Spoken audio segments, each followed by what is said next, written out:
Good afternoon, everyone. I am Dom. I am Jamie. Hi, May. I could say hi, May. You can't say hi, May. That's who you are today. Welcome back to the cutting room floor. Today, we're covering another request, another Jerry movie. Yes. I know you guys love the Stone Age from last week. Sorry, the Stoned Age. Yes, with the umlaut. What's the Stoned Age? Stoned Age. AKA the Blue Oyster Cult love letter. Yes. And chicks and tall boys. Yeah. Yes. But tall boy. First things first, we say this. I love the Hispanic community. So anything jokes I make here, it's all related to this film and come from this film. Yes. It's not me. It's our love of Cheech Marin and his love letter to the Hispanic community. Yeah. Which is cool. The crazy thing is the relevancy of this film. Yes. 38 years later. Almost 40 years. It came out in 87. 87. Yes, it's almost 40 years. God, that wasn't even boring. Crazy. But yeah. And 40 years later, we right back doing the same stuff. Yeah. It's sad. You would think we'd be a little bit past this. But here we are. So I think this is actually a pretty good movie to cover because of its relevancy. So I feel like I had never even heard of this movie. You never heard of Born in East L.A.? I never heard of this movie. First of all, I didn't know Cheech. First of all, this movie's 1987, directed by Cheech himself. Written by Cheech. Didn't know he was that deep in the game. Yeah. I think Tommy Chong did most, if not all, of the Cheech and Chong movies. Directed them. That I knew. I didn't know Cheech was in the game too. But look at that. And you know what? It's kind of like when Jerry Lewis left Dean Martin or Martin and Lewis. Yeah. And he started to do his own thing. I think he would direct every other film he did, Jerry Lewis. I knew he was, I heard he was real Yeah, but he was really hands-on because he learned a lot. Yeah. And Frank Tashlin was one of the directors who directed, I think it was like Frank Tashlin would do one and then Jerry Lewis would do one. And I think he learned a lot from him. He was an old Looney Tunes director who became a live-action director. Gotta get them cartoons to start. Yeah. So, Born in East L.A. Let's give it some stats. I would love to know what these are because I'm in love with this film.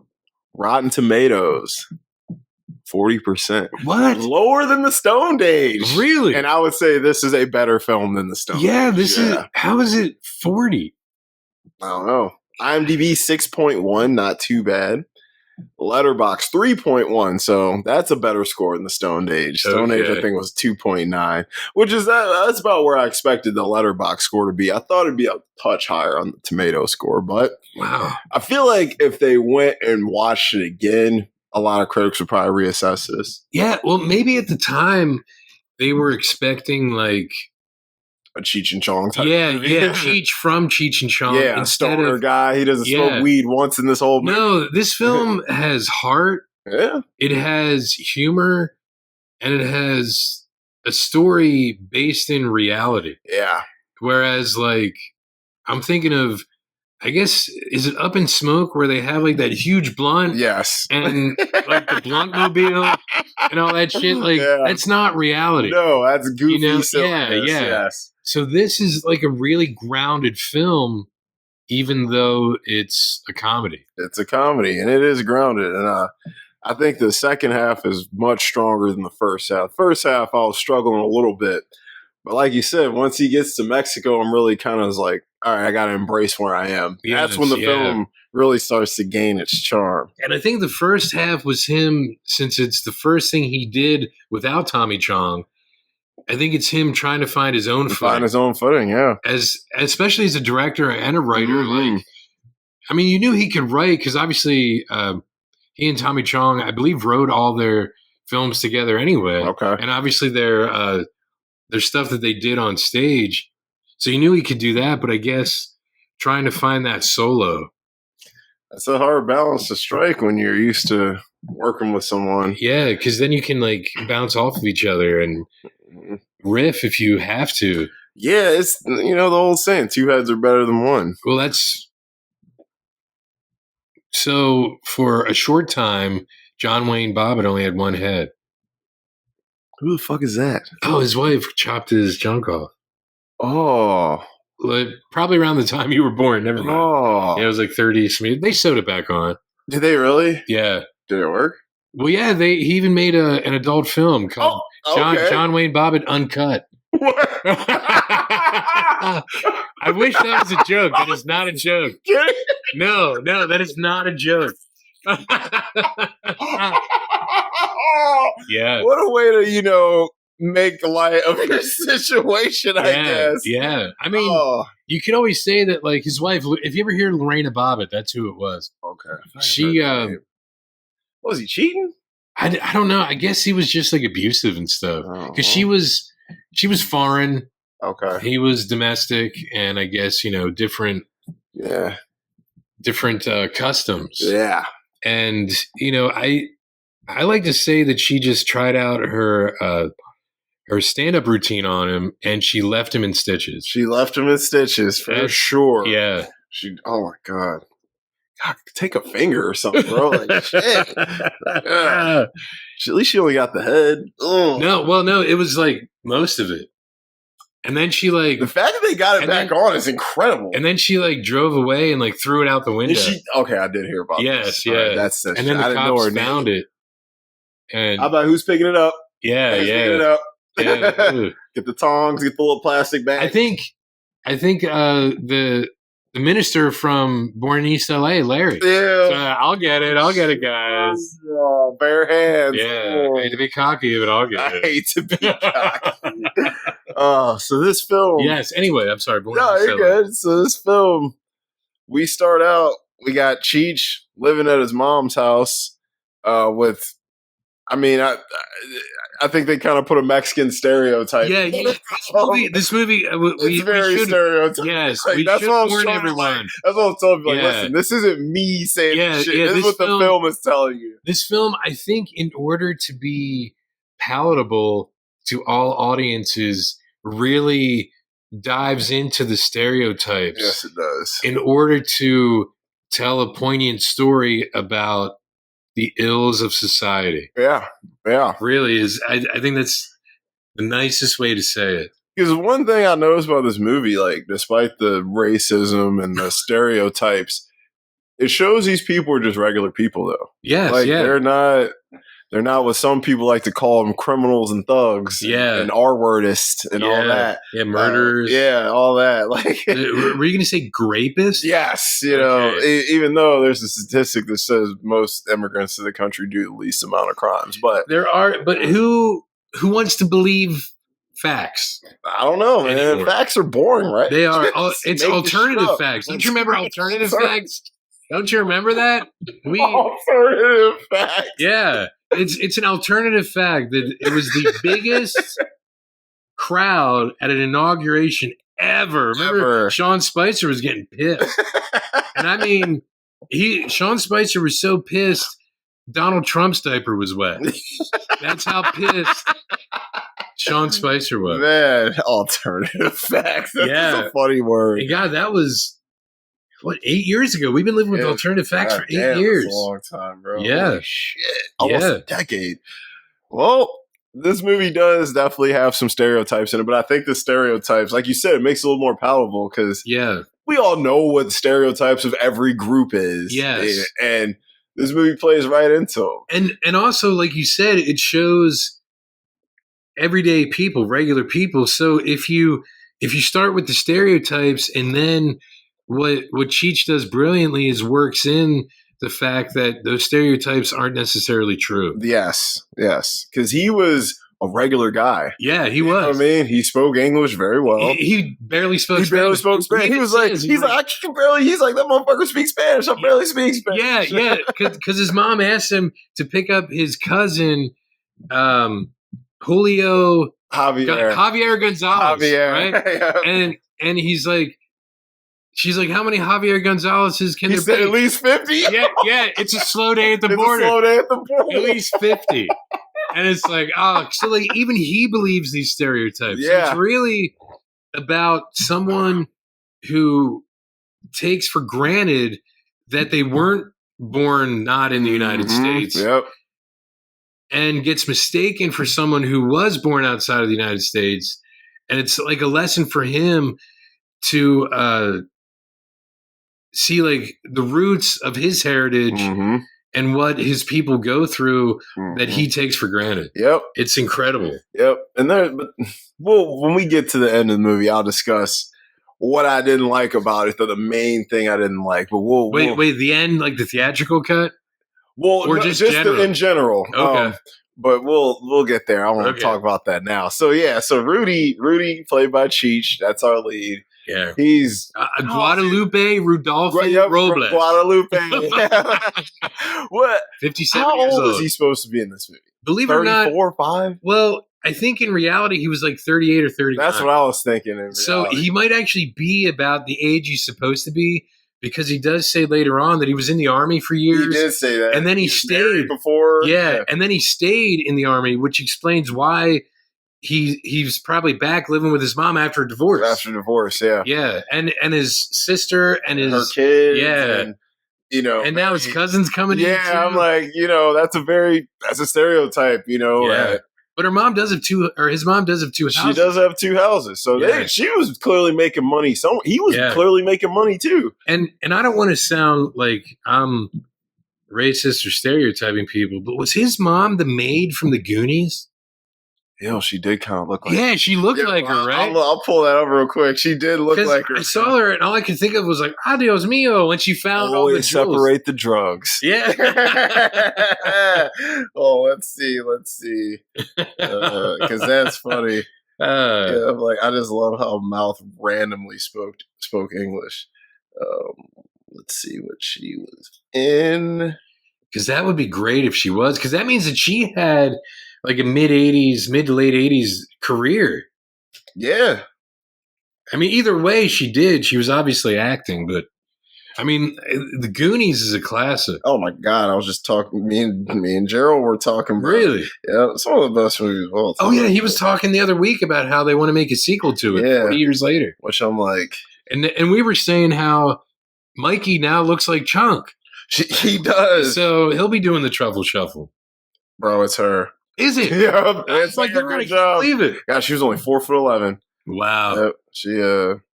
She died in 2000. Oh no, she died. Oh, she died in 2012. She was only 69. Wow. Liver cancer. Wow. She was also in Selena. She's the fucking killer. Is she? Yeah. Oh my God. Wow. Oh man, she actually is in a lot of movies.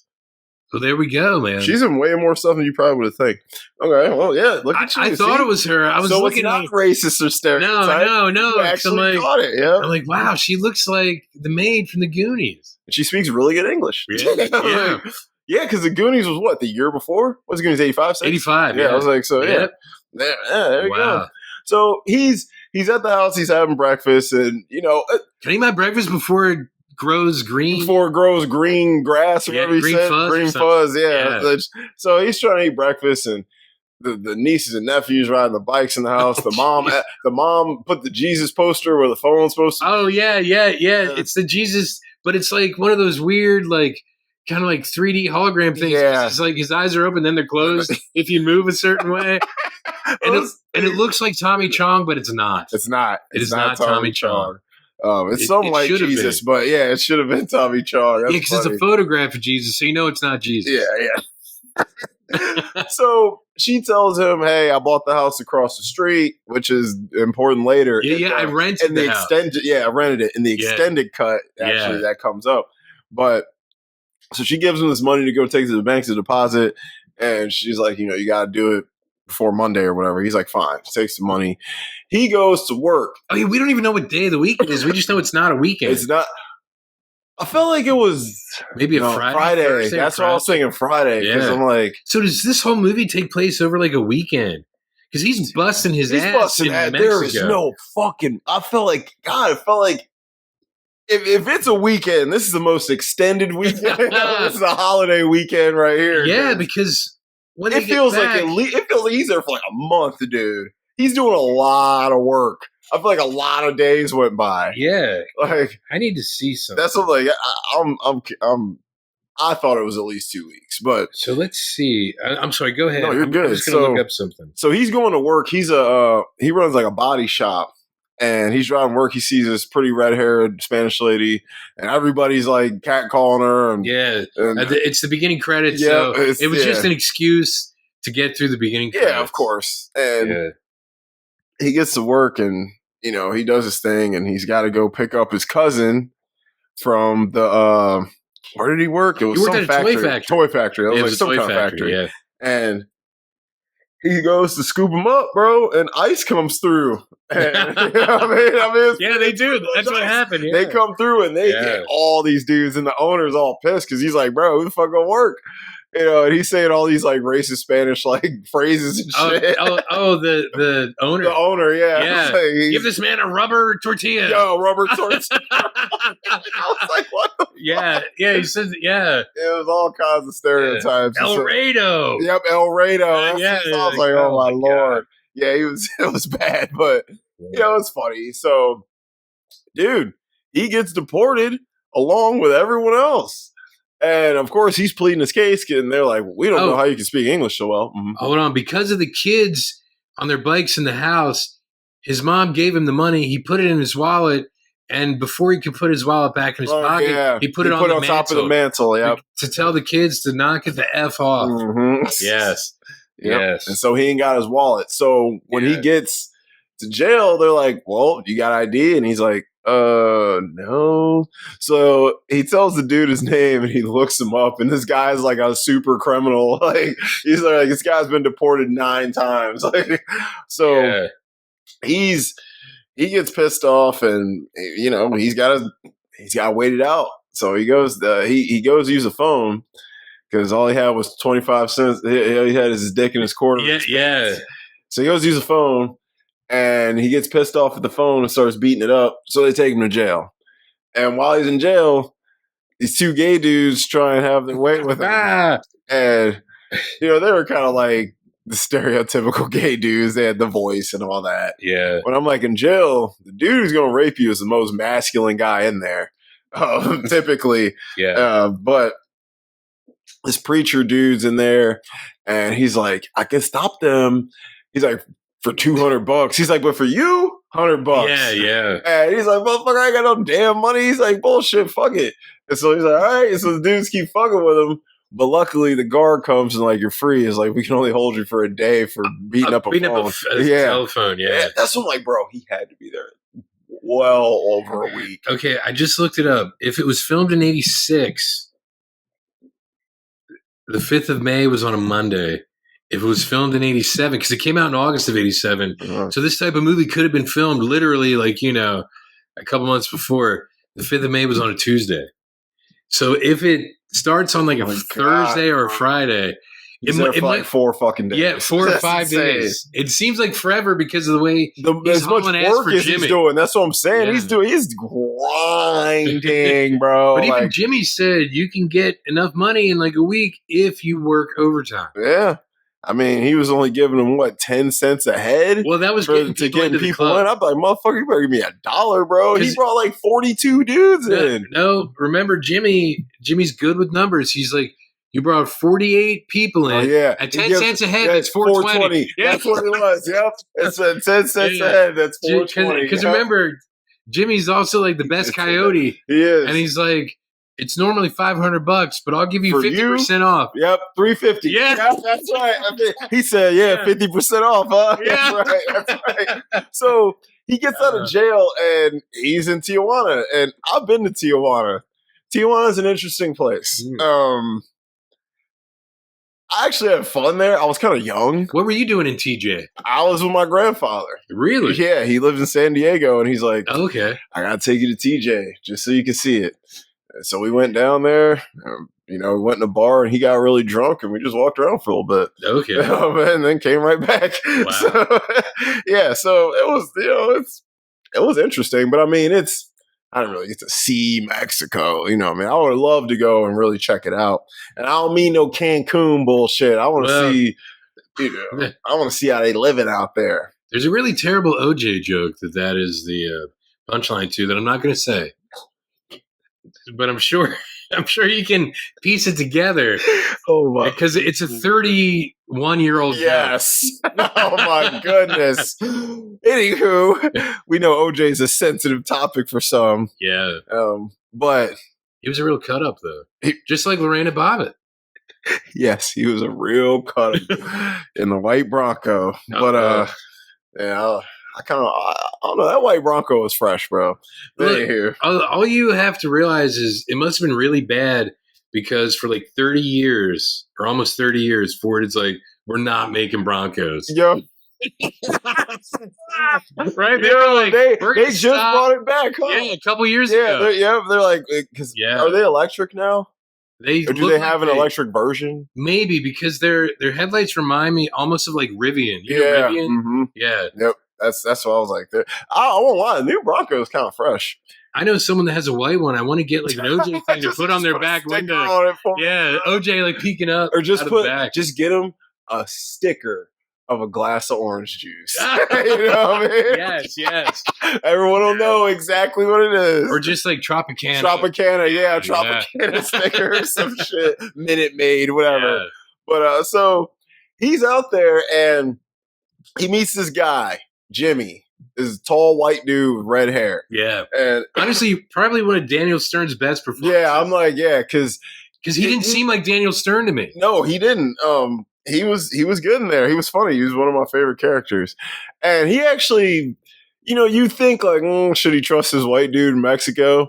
Maybe, maybe not. But he actually does end up being quite a good friend to him. Without Jimmy, bro, he would have been fucked. Bro. Yeah, which is weird because Jimmy kept fucking him over. He kept fucking him over, but he was fucking him over in the friendliest way you could. Yeah, and it's kind of like, it was like the game of, this is how you get back to the U.S., you kind of have to like, I hate to say shuck and jive. That's what dude. Yeah. He had this motherfucker selling fruit. Yeah. He had this motherfucker bringing in peach strays off the streets. Yeah. Blind guys into like bars. When the scene where he pretends to be blind, he tries to grab the girl's face.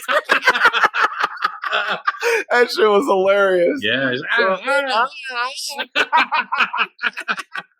what I was like, once he gets out of jail the second time, that's the best. So he meets Jimmy and he's like, yo, all right, I get the 420. He's like, I need to make a phone call. I got to get out of here now. Because Jimmy's like, listen, bro, you stay here a little bit, grind, make some money. You can be out of here soon. It ain't that bad. And he's like, bro, I got to get out of here now. Yeah. And so he goes to use the phone. And there's an old white dude outside. Oh my god! And he basically robs him for 50 cents. Yeah, give me 50 cents or I turn his fucking heart out. Yeah, man. He said, "I love your people." Yeah. So this old white dude is scared as shit, and his wife's like, I told you, we gotta get out of here. She said, fine, we'll go back to L.A. right now. That make you feel better. And he hears it. He's like, oh, they going to L.A. Yeah. So this motherfucker jumps in their RV. Puts himself in the fucking freezer and they go to cross the border. Come to find out, these two old white people are trafficking hard drugs. The dog comes and starts sniffing, and you're thinking, oh, they know he's in there. Yeah, that's not what they was looking for. These motherfuckers had bricks. I was like, oh my God. Cheech was not the droids they were looking for. He was not the droids they were looking for.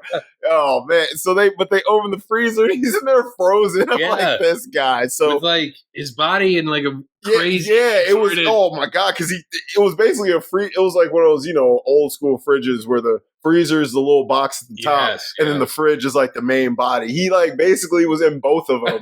So his face was frozen and the rest of him was just cold. They take him back to jail and he meets this guy who has a tattoo of his wife on his chest. Oh yeah, because the religious dude, because he's like hanging upside down in the cell, and he like the religious dude who he owes the money. He owes $100 to him. He owes $100 to him because the guy gave him half off. Everybody half discount. Yeah, he actually gave him half off. Yeah. Whereas Jimmy, well, it was more like 65%, or not half off. It was more like 40% off, 40, 30, 38. So the guy comes back, and Cheech is like, "Hey, can you get me out of here?" And the guy's like, "Do you think I can snap my fingers and the door will swing open?" He's like, "Yeah." And the guy's like, Well, yeah, actually, I can. Yeah. Okay, I have something for you to do, and then that's when. Yep. He puts him in this cell with this dude, and he looks like he's about to be in the electric chair. Yeah, the dude's strapped to an electric chair. And I'm like, yo, what the fuck? Do they execute people in the back cells out here? And he's like, he hits a switch, and the dude starts shaking like he's fucking getting electrocuted. There's a tattoo gun under him, and it's vibrating this motherfucker's body. So he gets the tattoo gun, and he's like, the dude's like, take this off. And he's telling the story how his wife left him and all this. For his brother. Yeah. And he's kept in the family. Yeah, it's like she kept in the family. So he's like, I want it gone. And he's like, bro, I can't take this shit off. He's like, but we can make it fun. Let's black out her teeth or black her eyes. Or how about this? We make a bullet going through her head and her blade's coming. And he comes with all these ideas, and the dude's like, yeah. He does it, yo. He tattoos him. But what did he break out after that? Well, he tattoos him, and then he like puts like alcohol on it, I guess, to disinfect it. Yeah. He's like, wait here. And he goes out and he sees the guards just like talking. So he just like, he just walked leaves. out. He bolts. Yeah. I would have too. I mean, shit. Nobody wants to go to jail in Mexico. I'll tell you that right now. Like, no, especially if you don't speak the fucking language. Yeah, you'd be fucked. So he gets out and he runs into our buddy Jimmy again, you know. He's like, look, Jimmy, he's like, look, I need some work. Yeah. He's like, I got some work for you. Come get something to eat. Yeah, I got you. And so, bro, there's a girl that works at the bar that Jimmy kind of runs his business out of, Dolores, who is far too pretty for Cheech, but whatever. She was a pretty lady. Never seen her in anything else, but she was pretty. Not the best actress. Her name is like Kamala Lopez. Yeah. Not the best actress, but at least she looked nice. But she speaks English and she speaks Spanish, and she realizes he can't speak Spanish, so she kind of makes fun of him for it. But you can tell he's into her. And like, he's playing it pretty cool. She's a little uptight at first. That's what I'm like, bro, he broke this woman's walls down in 4 days. Like, I think so, because she saw him interacting with people. Yeah, she's becoming a better person. Yeah, actually, like, that's what I'm like, bro. You need time to do this kind of stuff. It happened in a couple days. Yeah, I'm like, man, because he's working like 24 hours a day. Bro, he just keeps coming back and giving Jimmy money, and that's why he just passed out. I'm like, bro, he's like, I haven't slept in 3 days. I've just been working. Yep, dude, he's selling fruit. He's teaching Indians and natives. He's teaching. No. They'd be from India. Oh, were they from India? No, because they were from China and because Jimmy didn't know. Yeah, he's like, they're Chinese Indians. So that's what he said. Yes. Yeah. So some of them dudes were definitely Asian. Yeah, because one was Jason Scott Lee, who played Bruce Lee in Dragon, the Bruce Lee story. I didn't even know that. Yeah, that's like his first film role. Okay, yeah, he's got to teach these Asian Indian dudes how to fucking be Chicano, essentially. Yeah, because they have jobs waiting for them. Yeah, we got jobs waiting for you in L.A. He's like, but they don't know how to be Mexican. Yes, yeah. So he's bro. He what are you playing? Blind Man's Bluff? Yep. What do you got, a toothache? What are you robbing a bank? Dude, Yeah, they're bandanas. The bandanas over the face that come down to the eyes. They give him the fucking flannels with the top buttoned up, bro. They give him like some khaki Dickies. Yeah. Might as well give him some fucking Chuck Taylors too, or some Nike Cortezes. And he's training these dudes on, how to be a Mexican. Yeah. And all the while he's selling fruit. Dude, he's club promoting, selling fruit, training, foreign people. He's got a lot of jobs, like a Mexican. And then he starts fronting a mariachi band. Yeah, he starts fronting a band. Yep, they cover Purple Haze. Yeah, because he's sitting there, he's eating with Jimmy, and this band is playing. And this guy requests Summertime Blues. And he sees the money the guy has in his hand. He's like, I can play that shit. Yeah, I got you. Yeah, because he was supposed to jam out with this guy that day at his auto body. He came there earlier and gave him his guitar. Yeah. And he's like, come through, I'll provide the chicks and the space and you provide the beer. That's a fair trade. Yeah. So, but he never made it there. Yeah. So you do get to see him play, and he starts a band. But one thing he does is really cool that I liked. when he was selling the fruit, and this is important, when he was selling the fruit, a little kid walked up and he decided to give one of the kids an orange.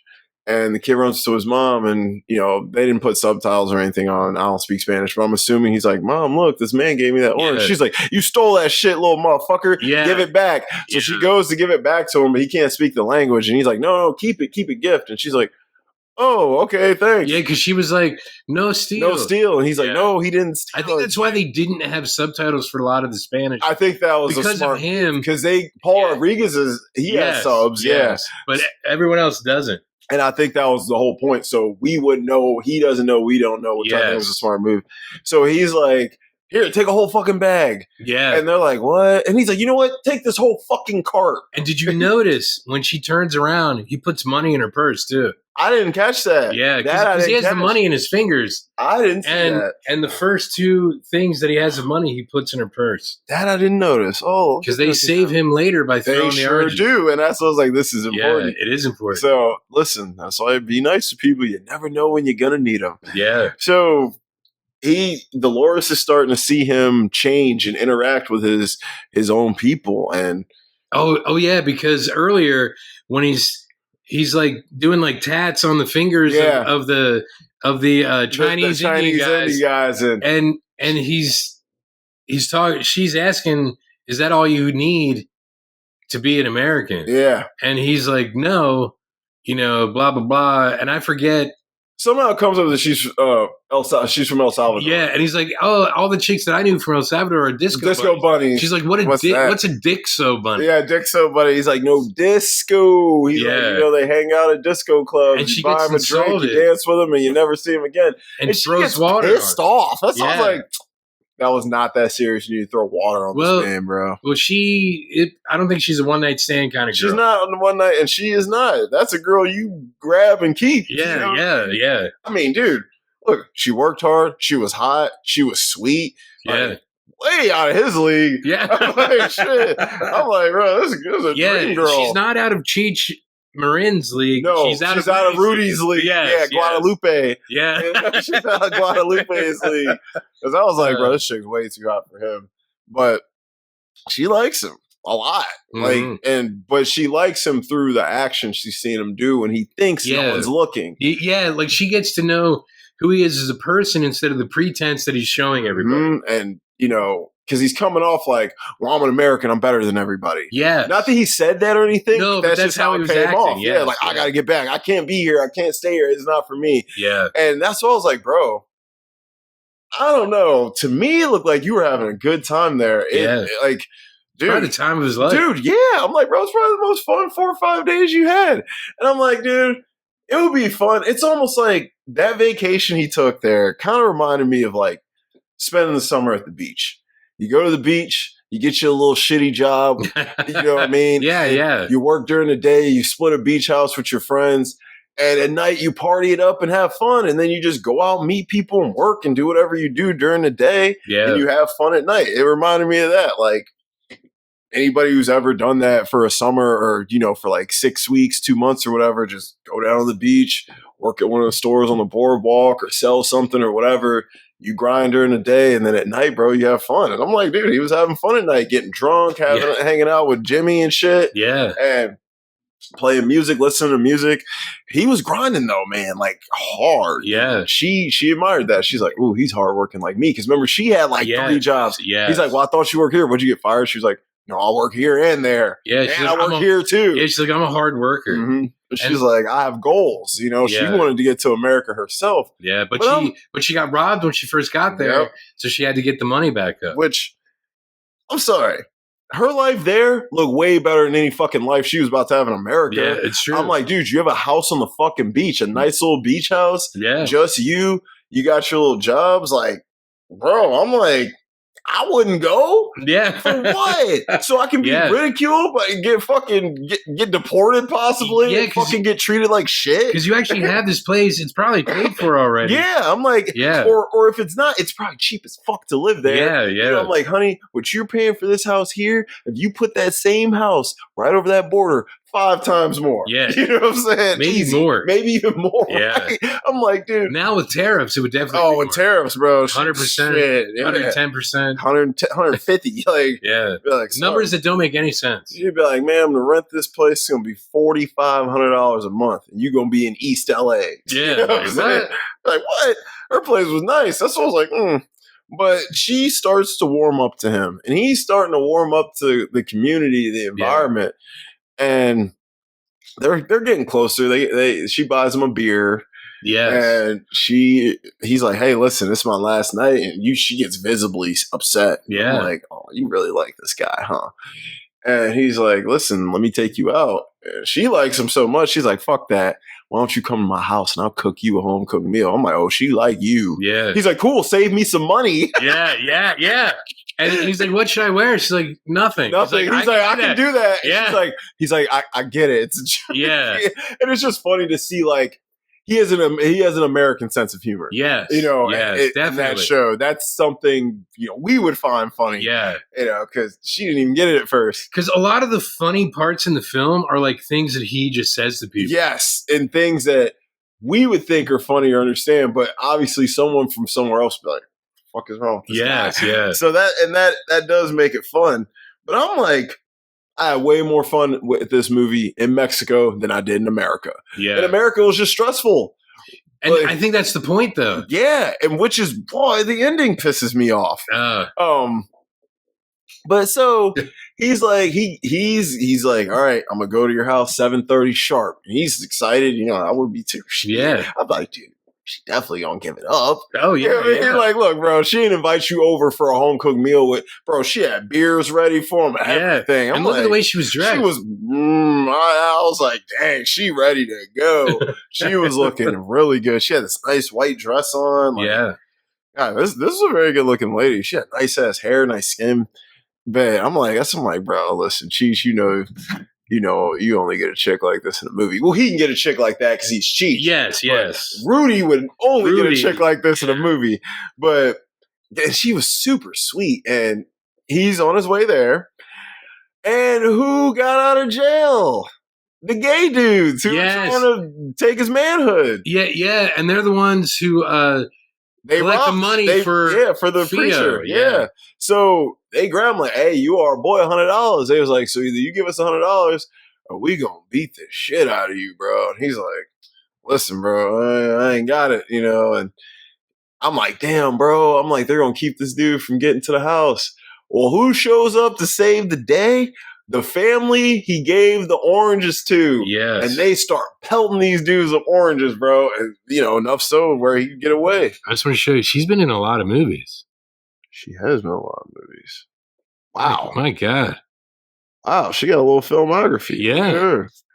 I mean, hey, Born in East L.A. might be one of her first. Probably it's got to be. She wasn't that good in it. I'm like, her acting was in. But they save him. Yeah. So he runs. Start pelting them with oranges. Yep. But he gets on the wrong bus. Yes. And so he got dropped up. He had to walk 5 miles to get to her house. So he's late. Late for the date, tired and beat up. Yeah. So she's all mad, but then she gets it and warms up to him. And she's like, well, let's eat dinner. And I'm like, dude. And she's talking to him as she's getting everything ready inside, making sure her dress looks nice. Making sure her hair. She was ready to ride, bro. Yeah. And, And he passes out. And I'm like, damn, bro, you don't pass on a chick like this. I'm like. And she just covers him up and lays with him. and lays with him. I was like, oh, that's sweet. I'm like, bro, this is a keeper, bro. You might want to stay here and marry this chick. Like, low key. I was like, bro, man, this girl interested in me. I'm like, yo, I'm about to date this chick, bro. We about to just be a hardworking Mexican couple, cuz. For real, like, bro, they could have had a nice little life. Yeah, they could have. 2 single people, no kids, like. Yeah. I mean, like. Yeah, because honestly, the age that he was, but maybe she would, because she's obviously younger. Yeah, I was going to say, she was supposed to be what, 30? Maybe. 29, 28? Maybe. I'd say between 27 and 31. 32 maybe. I think he was supposed to be like 37 or 8. Yeah. So I'd say about maybe 10 years apart. Maybe. 8 to 10. But he's definitely supposed to be older than her. Yeah. And she's feeling him hard. And, the next day, he's like, all right, Jimmy comes through. He's like, yo, I got it set up for you. He's like, listen, I wanted to get you a going away gift, so I'm only charging you $350, Yeah. I'm like, I'll take care of the other I'll take care of the other $150. 50% off. 50% off, which should have been $250. Yeah. But whatever. Jimmy bought his money. And so they go to send him off, and hold on. This chick went to Yale University. Okay, she's fucking smart. Yeah, wow. Smart chick. I mean, dude, it sounds like she's a catch in real life and born in East L.A. Yeah. So I'm like, hey. So they got the truck. The Coyote's got the truck. He gets on. He's ready to go back to L.A. And I'm like, man, don't go back to L.A. I'm like, L.A. sucks. I'm like, dude, they deported you. You're a fucking citizen. Yeah. I'm like, fuck this place. I'm about to get dual citizenship. Was it good? But while he's on the truck waiting, the dudes are cussing out a lot of the people trying to get on because they have enough money. And this woman comes up, and it's her time to go. She ain't got the 500. Oh, my God. What a... Oh, sad. Yeah, because her husband... Because the guy's like, it's 500 for both. So they decide for the husband to go, and then she's kind of begging and pleading with the guy. Because they already had a bunch of family already there. Yeah, so they were ready. Kids are already Kids were there. They were like, I got to get there. And he's like, look, I already told you, get the fuck out of here. Mm-hmm. And she, I'm sorry, Rudy, he does a real stand-up thing. He literally stands up, puts foot in front of the door. Yeah, so it won't close. And he's like, he hops down and helps her up. Yep, she takes his spot, and I was like, he's gonna give up his spot. Now, I was hoping, dude. I was getting emotional watching this. That part made me sad. I was like, damn, because man, you could feel for that woman. Yes, I'm like, whoever that woman was, she was incredible. She was good in that 1 minute. Yeah, she was in it. She was good, and I was like, and it made me sad because I'm like, dude, this is happening right now. Yeah, and it happened. With 2 administrations ago. Yeah, too. I'm like, this has been happening. Like when people were separated at the border. Mm-hmm. Like this is locked the kind in of cages shit, and shit, bro. This is the kind of shit that they were talking about. They were actually showing on TV, and it's like, here's a dude that keeps giving up his chance to get back to where he belongs, so other people have the opportunity to have the same opportunities he's had. Like you said, he's selfless, excuse me. Yes, because he keeps trying to, he's doing everything in order to get back for himself. But inadvertently, it's helping other people. Yeah, because that band, it now has the knowledge of how to be like a kick-ass rock band. Yep. Even with the accordion, the eye patch accordion guy. Yeah, like everyone's learning something from him that will help them in their lives. Future, yeah, once he's gone. Mm-hmm. But also that experience helps him because it enriches who he is in context to his heritage. Yep. And I'm like, dude, you kind of learn who you are and who your people are. Yes. Because I'm like, the versions of the people you see in America, I mean, yes, they're your people. But they're not. But they have to fit in. They have to fit in. Yeah. So they're not, because I know a lot of Hispanic people who they mask their heritage to be a little closer to whiteness. Yeah. And I'm like, I don't think anybody should have to hide who they are or where they come from to fit in. Like, I think that's what's beautiful about people is we're all fucking different cultures here. I am obsessed with other cultures. I'm obsessed with French culture, with Japanese culture. Like, I thought you were just obsessed with wee wee. Isn't that? I'm very obsessed with wee wee. Yes. Wee wee.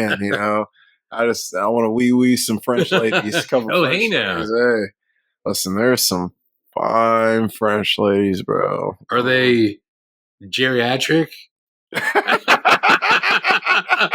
Anyone, long-time listeners would want to know. They need to know. Juliette Binoche. Oh yeah, still fine. She's not. But is she Ray fine?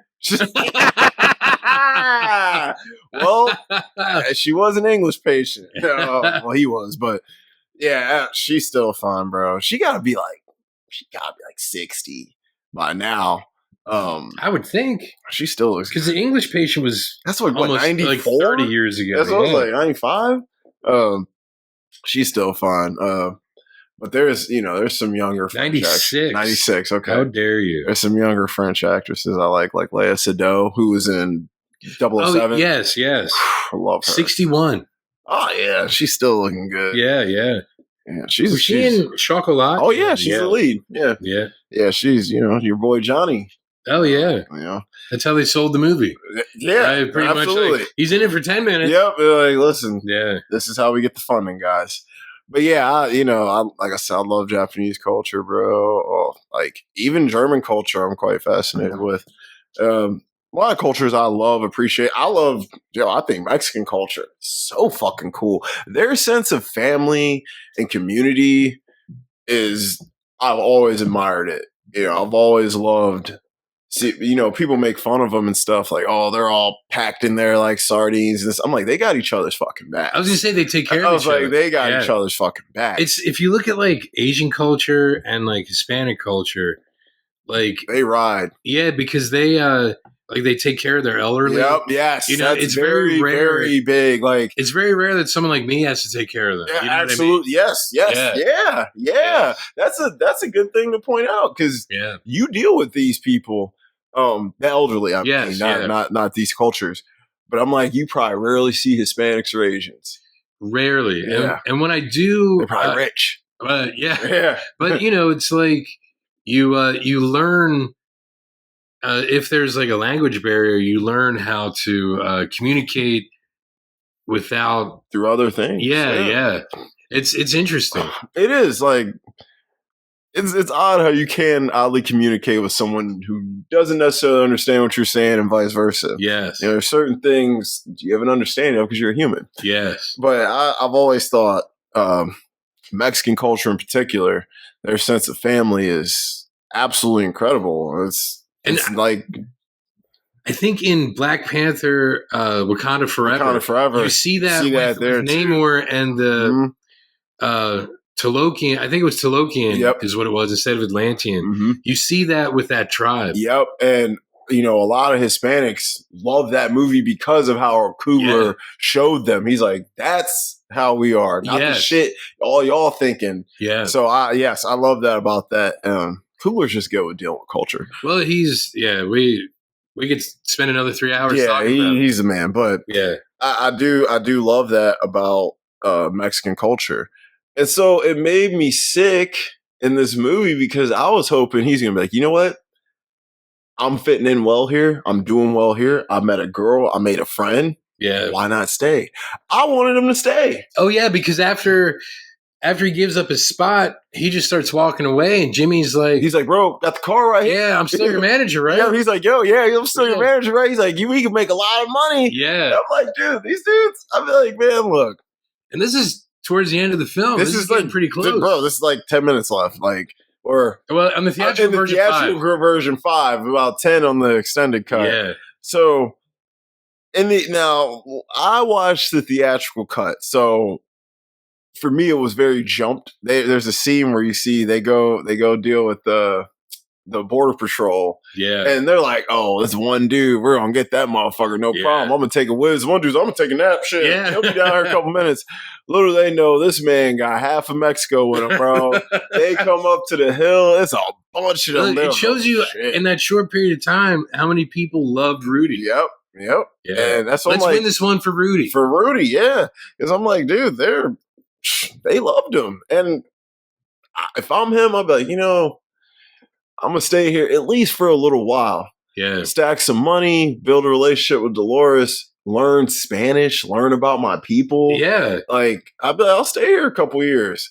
When I'm going back to America, okay, you got your body shop gig, cool, whatever. You can work at a body shop in Mexico. You probably actually do better if you worked in Mexico doing with your knowledge coming from America. Oh man, you clean up there.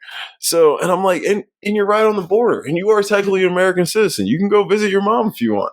Yeah, you can go visit your family. But all he knew was East L.A. That's all he knew. But I'm like, what you're learning here is more valuable. More valuable. Yeah, and I'm like, I get it. You may not be able to drink the water, but like, so you're upset he went back. I was very upset he went back. Wow. I was hoping this movie ended with him staying. I really was. I really so like was. Even though he was born in East LA, he's staying in TJ. That's what I wanted him, stay in TJ. Born in TJ. Yo, his born in East LA parody cover was hilarious. Like when the film starts and they play it, I was like, sheesh. And then the whole ending credits. Yep, because Born in the USA is by far one of my favorite songs. I'm a big Springsteen fan. Born in the USA as an album is great, man. That's a fucking classic. Dancing in the Dark, Glory Days. Come on, man. I'm on fire. Oh my god, bro. That whole album is just I'm on fire is like the Airborne Toxic Event do a pretty good like cover of it. Never heard it. I'll send it to you. All right, because they have a good video where it's like them doing like an acoustic jam version of it. Okay, but I've seen them live. This is a long time ago, and they would do it like in the middle of like one of their songs, and it was just amazing. It was just incredible, dude. Bruce is a man, bro.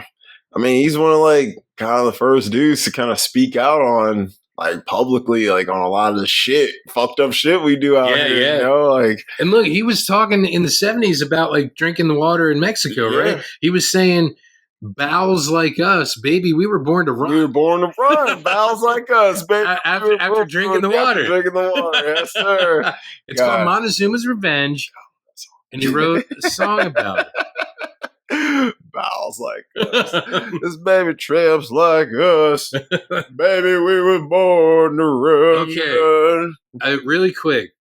I'm going to send you another link. There's some guys, I love The State. MTV's The State. Mm-hmm. So David Wayne, one of the directors of like Role Models, Wet Hot American Summer. Oh, I love all that stuff. Yeah. And have you ever seen They Came Together with Paul Rudd and Amy Poehler? He did that film as well. It's awesome. It makes fun of like romantic comedies. It's incredible. Paul Rudd and Amy Poehler? Yeah, it's amazing. It's an amazing film. And he and Ken Marino, who is also in The State, you'd know him if you saw him. And Craig Reedon, who was in Shudder to Think, who do a few songs on Velvet Goldmine. Okay. And they all went to school together. And then like Craig did music and they did comedy and movies and stuff. They have a band called the Middle Aged Dad Jam Band. Amazing. And they do a really great cover of Born to Run. Okay. I'm gonna send it to you right now. All right. Keep talking, I'll find it. Everybody loves Bruce, bro. But Bruce dude, is a man. The Middle Aged Dad Jam Band Middle-Aged Dad is fucking Jam incredible. Band. David Wayne does the drums. Craig Redden usually does like backup vocals or guitar because they have a really good just band. Okay. And Ken Marino usually does the vocals unless they have like a guest vocalist come in. Amazing. All right, I see you. Well, so you see in the theatrical cut, they just pop back up in East LA. They come out of a fucking sewer grate. Yeah. And they're in the smack dab in the middle of the East LA Cinco de Mayo parade.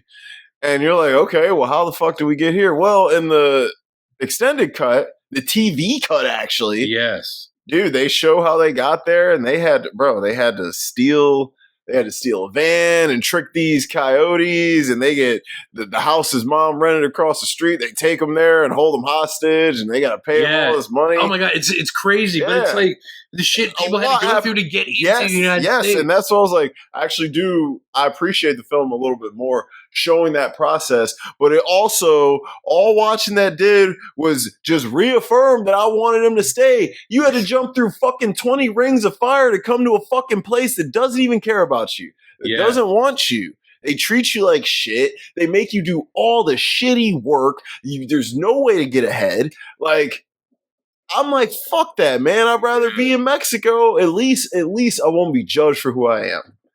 And that's what I'm like, dude, you got it all here.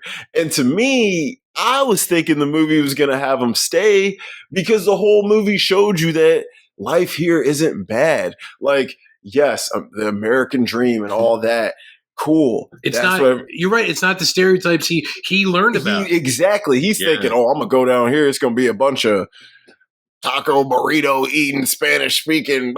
No, these people were just regular ass everyday people. They did the same things we do in America. But guess what? You're not getting fucking discriminated against, getting treated like shit, getting kicked to the side, having to do all the shitty work no one else will do and get no fucking thanks for it. Like, and the worst person in Mexico was Jimmy. Yeah, and he ain't even that bad. No, but but he was the worst person. Yeah. But what is he? He was the white dude. But remember, like when Rudy asked, he's like, "What brought you to TJ?" And Jimmy's like, "You know, in those shows when there's two guys on a horse being chased by a posse, like, there's the border, and say, if only we can make it to Mexico, we'll make it." He's like, "Yeah." He's like, oh, "Okay, yeah, yep." Okay. So I'm like, Jimmy was some kind of criminal. Yes. But, I'm like, tell. Yeah. Oh, yeah. I mean, he had the leather jacket on. Yes, he just had that look. God, I actually loved Daniel Stern in this film. Dude, I was like, Jimmy was one of them. Cheese around his mouth. I'm like, Kid Rock is very right, right wing. Well, I think he's just cashing in while he can. I mean, ain't they all doing that? Yeah. I mean, I hate to say that, but anyway. That's crazy. I did not know that. But damn, that's crazy. But yeah, like, bro, ICE been coming all through everywhere, bro. They were in Coatesville that 1 week, bro. They got almost 1,000 people. In Coatesville? There's a lot of Mexicans in Coatesville. Oh, okay. Wow. I was like, holy shit. I was like, this is crazy. Oh, this is nuts. A couple weeks ago at work, somebody was watching figure skating. Mm-hmm. And it was some Asian dude figure skating. And I was watching it with him. I was like, wow, this is incredible. I can't believe he hasn't been deported yet. And they looked at me like I was crazy. I'm like, look, he's surrounded by ICE.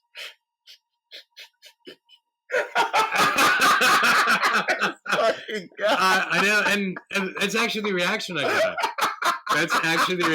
got. Oh my because God. It's so ridiculous, like how our reality has become this, that anything you can say to kind of break the ice is actually good. Yeah, it's depressing. That's crazy, man. Yeah. I just didn't think in 2025 I'd be like sitting here being like, yo, yeah, people getting straight kidnapped left and right, snatching kids out of schools, bro. I know every once in a while I do get political, but I'm going to be seriously political for a second here. Because someone sent me something earlier, and it was about a teacher talking about a lesson that she used to teach, and she never thought it would become a reality. She said over the one summer, her students had to read like 1984 and The Handmaid's Tale and something else, and they had to figure out like which fascist or totalitarian whatever out of those stories is more likely to happen in the United States. And she's like, it's crazy. And so I just responded like, I think it's funny because I didn't vote for any of this crap that's going on. Mm-hmm. So I see a lot of buyer's remorse from a lot of people who are like, I just wanted to be racist, not poor. What the fuck? You know what I mean? So I think it's funny, but I double checked the numbers because I've been telling this to people, and the numbers are accurate because I double checked it. Like, it was literally 49% to 48%. That's how the vote ended up being. Damn. Out of the 1/3 of registered voters who voted, it was 49 to 48%. It was that close, and Kamala Harris only had 100 days, and this motherfucker's been campaigning since 2015. Yo, yeah, I'm like, constantly. Even when he was I was like, he kept having rallies and campaigns. That is, I'm like, he has been campaigning like a decade. So for the fact that she only had 100 days, and it was only 1% difference, that is kind of crazy to think about. It's honestly an amazing accomplishment, and I wish more people would acknowledge that. Even though it's depressing what we're going through, it's like maybe these idiots who were the 49% or who didn't vote, the 2/3 who didn't vote, needed to go through this in order to fucking vote next time. Mm-hmm. I'm like, some hard lessons are being learned. Because I think it might work out to like 1.5% difference, but it's still less than 2%. That's still crazy, bro. Yeah. Wow. Out of like 100 days, you almost got it. And you can say almost because that 1% is only 1 fucking percent. It's 1%. That ain't a lot. Because all these people are like landslide victory. No, it was 1%. I wouldn't say it was a landslide. No, I mean, it's not a landslide, and that's the depressing part. Like, people gave more of a shit about someone they really only got to know for 100 days than this motherfucker who's been around since the 80s. That was he's been around since before I was born. Yeah. He probably would blow off of David Bowie's dick at Studio 54, while Mick Jagger boned him up the ass. It's crazy. Like, I've known who Donald Trump was since I was a single digit age. Yeah. You know what I mean? Like, and that's depressing. Who he is. Always known him, bro. My grandmother, rest her soul, she used to go to his casinos all the time. And he still bankrupted them because he was competing with himself because he's that fucking stupid. Dude, she won a lot on his at his places. She won 10 grand like 3 different times. Really? Yeah, she like. And look, back then 10 grand's probably like 50 or more now. Yeah, because think about the rate of inflation. Because his casinos closed down over 30 years ago. Mm-hmm. Yeah, this was like 90s. Or maybe like 25. Yeah, it was the early 2000s. Early 2000s. Yeah. She was winning, yeah. Yeah, so like think about how much things have inflated since then. 10 grand would be probably 50 or 60. Dude. That's incredible. Dudes can't afford to think. Like, shit. You're like, well, that's going to cost you. Yeah. Some brain cells. I'm so broke I can't even pay attention. Can't pay attention, bro. Shit. Man, it is nuts. But yeah, and that's the depressing thing because this movie shows you like what he said after that escalator ride obviously wasn't true from what Rudy experiences because they filmed in Tijuana. Yep. They actually, I think he probably got to know the people. Yeah. And got to get all those extras seem like real people. They felt real. None of these even people. Like that band looked like a real mariachi band. I'm like, bro, he was like, that dude really had an iPad. I got $50 for it, but he's trying to work. You know what I'm saying? Like, shit. Because I was like, dude, I loved him being in TJ, dude. Yeah. I was you're right. I agree with you. That's all. Like, I wish he would have stayed. I just think it would have made more of a statement for his own people. Yeah, you know that. Yes, America's great. I'm not downplaying America at all. Right. He was a better person. He was a better person in TJ. Now you're back in LA, and you got to become an LA asshole again. Yeah. So I'm like, wow. And we're a Lasso. A Lasso. Yeah. Ted Lasso. Ted Lasso. I gotta watch that show. But yeah, I was just like, I think this movie would have meant a lot more and made a bigger statement if he would have stayed. And it's no knock on America at all. I just think he found something and embraced something that worked for him and that was good for him. It's not this just because I think he should have stayed in TJ doesn't mean I'm anti-American or you know what I'm saying? It's like just America's for Rudy. For Rudy. Yeah. For him. Yeah, because you're right. It's weird that like his status quo got fucked up because the system's fucked up. Yep. And you're right. He ended up finding his footing and becoming a hustler, but also help people through his hustling for himself. Yep. But still decided to go back to the status quo. Yep. And I'm like, you want to get back to the hustle and bustle, right? And I'm like, dude, it'd be one thing if he had a girl there or some kids. He had none of that. He was married before, he said. Yeah, but he had no damn kids. But, at least he didn't say he did. I'm assuming he didn't. It didn't work out. Yeah. It worked out once. But he put it back in. Put it back in, sure. That was a great joke. It worked out once, but I worked it back in. I started laughing so hard. And she was like, huh? That was some of the best part. His American humor, him hitting them with, they're like, what the fuck? Like, that, I started laughing at that. I'm like, she doesn't even get it. Like, so, and I don't know. I thought he found something nice there. And you're right. When he's trying to teach the mariachi band, like, Twist and Shout, and they're like, La Bamba! Yeah. I start singing La Bamba over it. I'm like, this is like such a genuine... you can feel the heart in this film. That's but you're right. Like, it's the second half. It's the second half. I'm like, the first half I'm like, all this movie just... Or maybe like the middle third. Yeah. Maybe. And part of the last third. Basically, because the end is kind of grabs like, him. The end is like truncated. Yeah. So... Like, once Ice gets him, that's when it starts getting good. You're right. Once he's on the bus and he talks to that dude in the back. Yeah, up in the back, and he's like, "Hey, we'll be back on Monday. Figure out how to get back in." And I'm like, damn, is that what they go through? Like, you just get fucking rounded up, they dump your ass off, and you gotta fucking figure out how you're gonna get back. Yes, because remember when he told the guy at the center his full name, the guy's like, 57 years old. This is the 10th time. Yep. He's like, what the fuck? Do I look 57? Do I look 57? I was like, this guy is definitely not 57. Yeah, bro. Maybe 52, but not 57. Yeah. And that guy was just flat out racist. Yeah, he was, obviously. Yeah, he was like, especially when he's trying to say his name. Yeah, I'm like, really? Robbie Roo. Yep, he was being a dick. Yeah, he's like, I don't know how you learn to speak English so good, but I don't give a fuck, bro. This film, believe it or not, in the past 7 days, I think I've watched it 5 or 6 times. Oh wow! This is my Sinners. This is your Sinners, bro. Yeah, this is weird, and it's because of Jerry. I have to say, Jerry. When you see him next, you got you know what, Gerald? I told him, I was like, bro, he was vibing with it, man. Yeah, and the thing is, I remember the trailers and the ads for it when it came out, in '87. But I never watched it. I wasn't a Cheech and Chong guy, but I was 9 or 10. Yeah, at the time, yeah, what are you gonna watch? Stoner shit? Yeah, and then when you grow up, you're just like, whatever. They're just icons. You know who they are. Yeah. I am a Cheech and Chong fan, though. Dude, I watched them a couple years ago. I watched them all, and I'm like, I love them. Up and Smoke and what is it? Nice Dreams. Yeah, those are my shits, bro.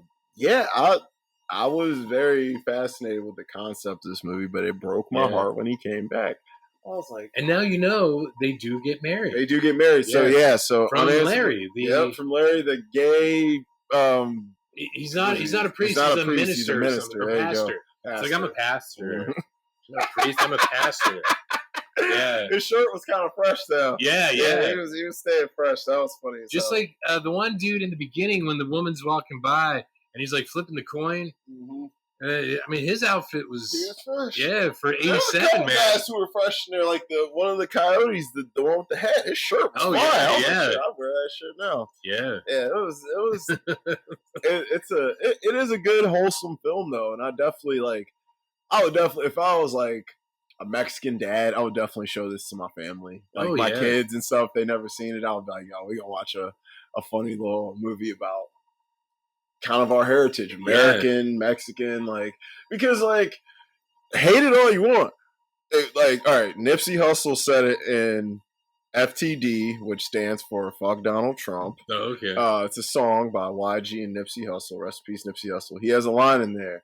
He said, "It wouldn't be the USA without Mexicans, and if it's time to team up, shit, let's begin." Wow. So I'm like, dude, Mexicans are a huge part of this country, a part of this economy, and you're trying to kick them aside like they're nothing. A lot of people hate DJT because I think Public Enemy came out with a single a few years ago called State of the Union, Shut the Fuck Up. Never heard it. I'll check it out. Yeah, I mean, look, you have Chuck D and Flavor Flav. Yeah, man. Classic dudes. And, they've always kind of been political artists, so, that's right up their alley. I mean, they're a huge part in, putting, in that time period, making people aware of a lot of things that were going on. Yeah, think through the art of, I don't want to say rap because I think Tupac helped make rap more legitimize it as an art form. And he came poetry. at it from a poet. I was gonna say he came at it from a poetic standpoint. Yeah, in a lot of his songs. So, of course, he had his rap type songs, but he definitely was very much.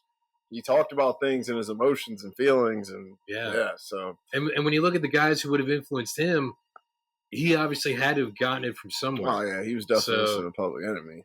Yeah, so because when I think about rap, unfortunately, I think about the homogenized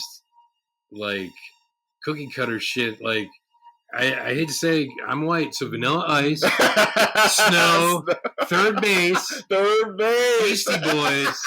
You know what I mean? Like the shit that was obviously manufactured. Yes. For consumption. A greater audience. So yeah, rather than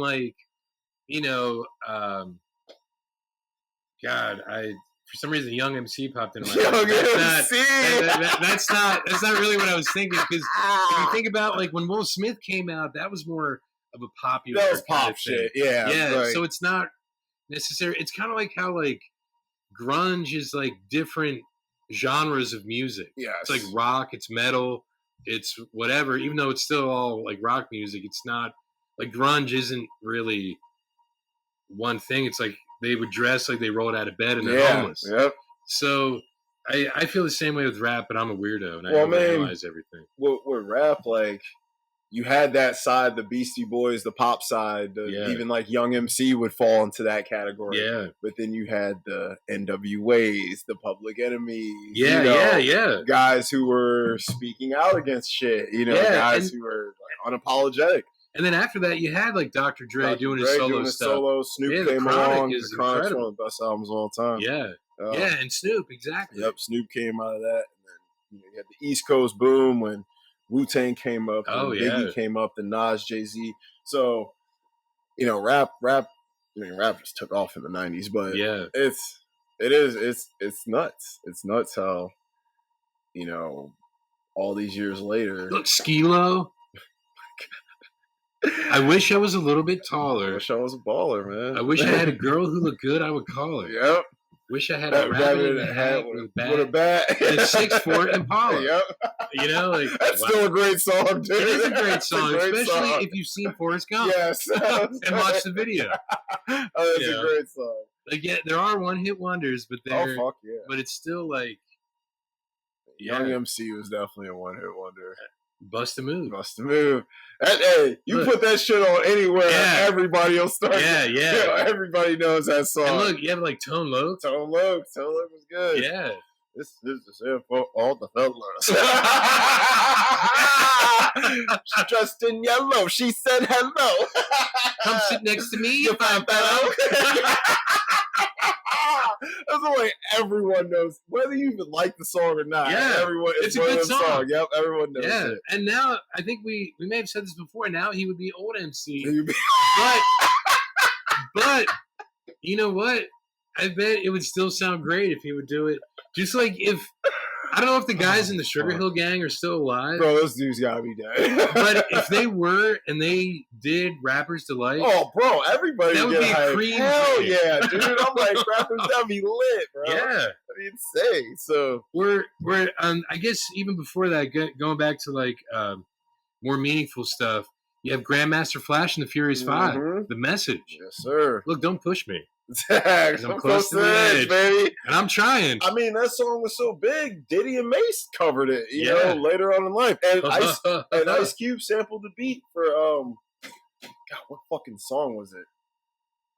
He said, it was right after fucking Boys in the Hood came out, because he has the line in it. He said, yeah, I got dough, but don't call me Doughboy. This ain't no fucking motion picture. Can't think of the name of the song. But yeah, he sampled that too. Yeah. So, yeah, that song was huge. But, so... Anyway, sorry. Yeah. No, yeah. So for me, I just, like I said, I like the film. I wanted him to stay. I don't know how we got on that tangent. Yeah, I have no clue. It was a good tangent. It was, but I wanted him to stay. That's just me. But yeah.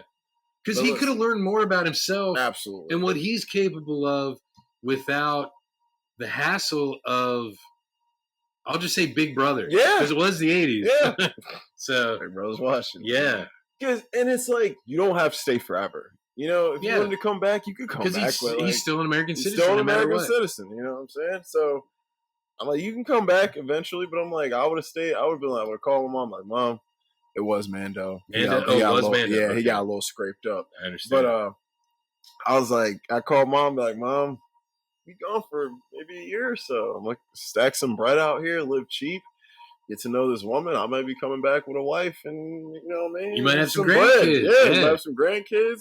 I might come back with some money for you. Yeah, that's true. You know what I'm saying? So I'm like, it seemed like he was out there grinding because he was making a lot for Jimmy because obviously Jimmy was just breaking him off a little bit. And you know what I've noticed? Like, okay, so a couple weeks ago we did Sinners and we learned about like wooden nickels. Yep. Last week it was the Stooned Age. Yep. And we learned about Tall Boys. Tall Boys. So in this film, you know, Javier gives Jesus a tall boy. He gives him a tall boy. Tall boys are valuable. And also in this film, when Jimmy has Rudy go to sell the oranges, He's like, don't accept any wooden pesos. Any wooden pesos. Yeah. Yes, he sure did say that. He did. I'm like, why is everything kind of connected? Connected, bro. It's crazy. Yeah. Life is funny as hell in that way. Has Jerry seen Sinners? Not yet. He wants to. Does he? Yeah, I was like, Jerry. He's like, I really like that vampire. Vampire's the best part of the film. Jerry could have played Remick. Yeah. He's a horror guy though, isn't he? No, that's his main. Yeah, genre. So he probably would love. Yeah, he. Oh yeah, I was. Yeah. Well, he's like, it looks great. I'm like, it is great, dude. Yeah, I'm like, it's beyond great. It's beyond great. You know, shit. It's plant based. Everyone's in a coma. Everyone's a vegetable. Everyone's a vegetable. It's vampires who only bite coma patients because they were told to eat their vegetables. Told to eat the veggies. That's right. Now, if they eat their fruits, if they're fruitarians, then we know. It was rainbow LGBT. flag. Yeah. We go for the LGBTQIA plus vampires. Yeah, plus vamps. Yeah, we're fruitarians, okay? Hey, you know what? That's a great concept. I need to write a gay vampire movie. I can't think of one. It's called Interview with a Vampire. Louis. You're so right. You're right. It already exists. It already exists. Yeah. That motherfucker, Lestat was obsessed with Louis. He was. And then Antonio Banderas was obsessed with him too. Yeah, let's just put the finger through the flame. Yep. I mean, Brad Pitt, 95. I mean, shit. Look, Brad Pitt now. Yeah, that's right. 62 years old. Looks absolutely incredible. Yeah, just looks slightly older than he did 30 years ago. Just a couple more wrinkles, a little bit of gray in the beard. Dude still looks the same. Yeah. I'm like, yo, his girlfriend's what, like 29 or something like that? Like, maybe she's 39. She's at least 20 years younger than him, though. All I know is that I did read that some director that we love, I don't know if it's Soderbergh or somebody, is going to be doing like a Cliff Booth movie with him, I think. It's Fincher. Oh, it is Fincher. Mm-hmm. I couldn't remember who it was. It's a series. Is it? It's going to be an 8-episode series on Netflix. Really? Yeah. David Fincher. Yep. And Brad Pitt doing an 8-episode Together series. again. Yep, together again. Dude, Fight Club, Benjamin Button. Benjamin Button, Seven. That's right. That's something like them boys was working for a while. Yeah, that's true. That's awesome. Yep. I knew it was some guy that we love. Okay. I'm so hyped for that. You know, I'll probably finish that. I'll probably take a whole Wednesday and watch the whole fucking thing, bro. I guess I was just hoping it was Soderbergh because I know Fincher to me is more serious, and Soderbergh he's funny. Yeah, because he can have that humor in it. Most of his movies have a little humor. Did you watch Black Bag? Not yet. Oh, no. That's good, man. Our boy Michael Fass going stupid, bro. And you know my girl Kate Blanchett. Yeah, dude, is that Soderbergh? Yes, because Fincher didn't Fincher do The Killer with? He did The Killer. Yeah, Fassbender back at it. He's back to work, man. Yeah, he's like, I'm back, baby. That's my dude, man. Like ever since Magneto. He made fruitarian masculine. He made Magneto the coolest motherfucker. Like, dude, first class. Yeah, dude. He brought to Magneto what Ledger brought to the Joker. You know what I'm saying? He did. Like, you're right. Just like, man. It's the way that he handled Kevin Bacon. Mm-hmm. Or like, Sebastian Shaw. Yeah. I was like, dude, this dude's... First Class is just so well It's written, First Class. It's First Class. It is First Class. Business class out here. Shit. Look, Matthew Vaughn. Matt Vaughn is a beast. Well, yeah. You know what I mean? He's so underrated, bro. Matt Vaughn's kind of like the Richard Donner of our time. Yeah. You know. Did you ever see Layer Cake? Daniel Craig? Daniel Craig, bro. It's on my list. That's Matthew Vaughn's first film. That was his first one. That's been on my list for a minute. I do want to see it. I think that's the film that got Daniel Craig Bond. Yeah. Because Daniel Craig was doing so many great things before that, including Munich, that Spielberg movie with Eric Bana. Yep. He was incredible in that. He's good in everything. But, like, Layer Cake showed he had leading man chops. And then after Double, because he was a great supporting player for... I mean, he was in a Connecticut... not Yankee in King Arthur's Court. What is it? A kid in King Arthur's Court. Yeah, he was in that. I love that movie. When he was super young, yeah. I forgot about with that kid from American Pie. American Pie, yes. Kevin from American Pie, yes. The Pale Ale. Yes. How's the Pale Ale, Stifler? Oh, I hate that scene. Fuck you. Oh, it's a childhood movie of mine for sure. I've seen that probably a million times. All right. Okay, let's jump in the cats now. Let's jump in them. MVP. Cheech. I mean, writer, director, star. No question. Yeah. And honestly, Daniel Stern. Yep. I was going to say, I was like, my man Jimmy. He was next up. He's not in it as much as Cheech. But he's definitely second lead, I would say. Yeah, but when he's in it, he's there. He's there. Yes. Very memorable. Yes. Peak season. Kamala Lopez. Yeah, because, I mean, she's done a lot of shit after that, but I couldn't tell you one fucking thing she's in. Yeah, and it's definitely not Cheech's peak season. No, hell no. That would definitely be some kind of... It showed that he can be something without Tommy Chong. Yes. And it showed, like, he's kind of a force to be reckoned with, especially since it is relevant 37 years later. Yeah, he's probably, right now, if I was him, I'd be on all my social media. It's like, y'all go watch my movie from 87 now and tell me I wasn't on to something. This is his What's Going On. Like how that's still relevant 37 years later. Mm-hmm. Yep, crazy. Yeah. Best quotes. You can throw in some that I missed. You're going to have some that I probably didn't get. Pick up your cousin, Javier. Who's Javier? Yeah. How many could be there? Probably only 50. It's a slow day at the border. Yeah, it's a slow day at the border. Do fries come with that shit? Oh, yeah.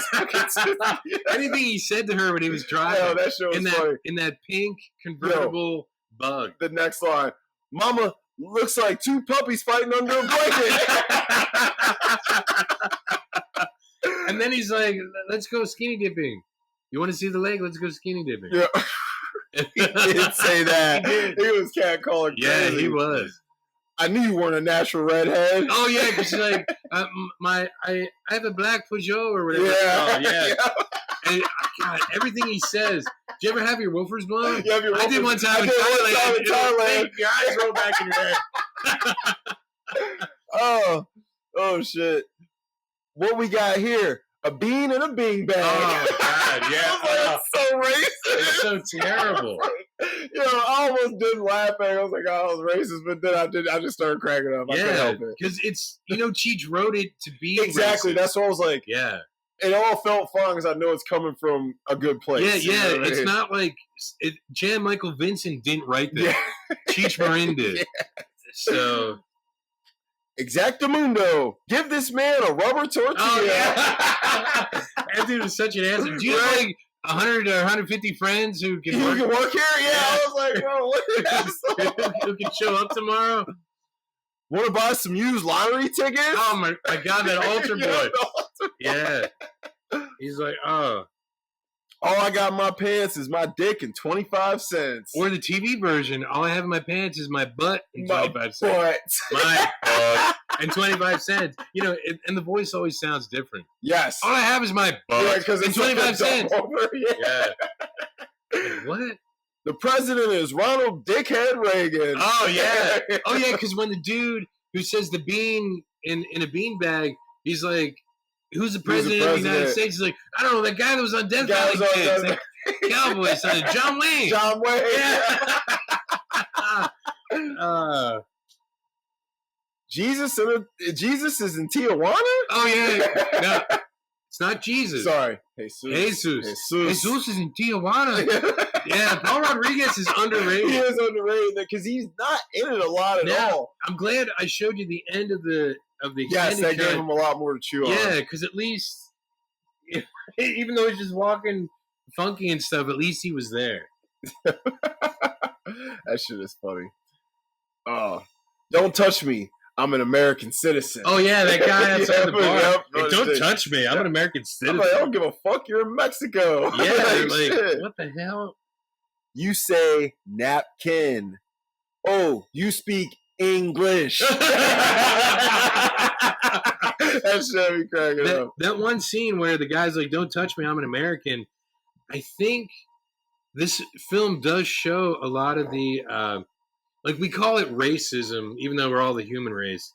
So it shows like the bigotry. And discrimination that he has to go through on a daily basis, even though he doesn't think about it because he's in the United States. To it, yeah. Yeah. Mm-hmm. And you shouldn't be used to that exactly. shit. Stay here. Yeah, like, man.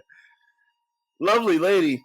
She's a bitch. The tattoo. At least she kept it in the family. Yeah, that's right. She wrote me to tell me she's running away with my brother. Yep. She kept in the family. Cigars, cigarettes, green cards, candy. Yeah, one of his many jobs. One of his jobs, motherfucker selling green cards. Oh yeah, he sells passports. Passports. Yeah, hey, you're he said I forgot who he said he was. Yeah, your name is Ahmed. Whatever now. Funny. That was funny. All you got to do to blend in East L.A. is look brown. Yeah. Oh yeah, teach these guys how to blend in. Oh my god, that scene is so great because Jimmy's haggling with him about how much he's going to get paid. He's like $10 a session, so I'll get 6, you get 4. Yeah. And he's like, why don't you just show him and keep the whole thing? And he's like, all right, 50-50. He's like, let's go before it gets any lower. Jimmy was great, and I just love Rudy's reaction to how ridiculous everything is. Yes, because he's taking it as well as most people could. Yeah, I'd freaking fuck out. And honestly, God, Cheech in this film is just so. I hate to say he's human because it sounds fucking stupid. No, he is very human. He's not a caricature. He's a caricature in Cheech and Chong. Yes, he is. So he's actually like this is probably. I would assume this might be how Cheech Marin is in real life. Absolutely. As a person. He's a regular ass dude. Yeah. So he's brilliant, but it seems like he'd be really easy to get along. Yeah, he seems like a chill dude. He's just down forever. They got Mexican and other than Mexican. Oh yeah, because he's like, these are OTMs. OTMs. He's like, OTM, yeah. This is how they categorize it. They're all disco bunnies. What's a Dixo bunny? Dixo bunny. Because remember, at the end, when he's going to get on that thing before he lets the old woman go instead of him, he calls her Dixo bunny. He's like, take care, Dixo bunny. Dixo bunny, he did call her that. Yeah. Well, it worked out once, but I worked it back in. What? Her reaction is priceless. She's like, what? Yes, she was. I was like, man, she really don't get it. What's Cinco de Mayo? I don't know, but we have a parade every year. That shit had me cracking up. But that's all I have for quotes. So I'm sure you watched it a lot. So I'm sure. God, I did, and the sad thing is, all I can think of is like during different scenes because I had this one. I always look up on IMDb what their quotes are. Uh-huh. And it's just like, like, where were you born? What? Read my lips, El Paco. Yes. Where were you born? I was born in East L.A., man. East L.A., man. Sure. If you were born in East L.A., then who's the president of the United States? Yeah. And then we already went over that quote. Yeah. We kind of been quoting it as we've been going. Yeah. If you want to be cool, first pull your headband into the cool position. Then you just lean back. Put this hand in your pocket, and then you wave this hand behind you like you just cut one, and you're trying to shoo away the stench. Now, what they forgot here is put this hand in his pocket like you're playing pocket pool. You're playing pocket pool. Yeah.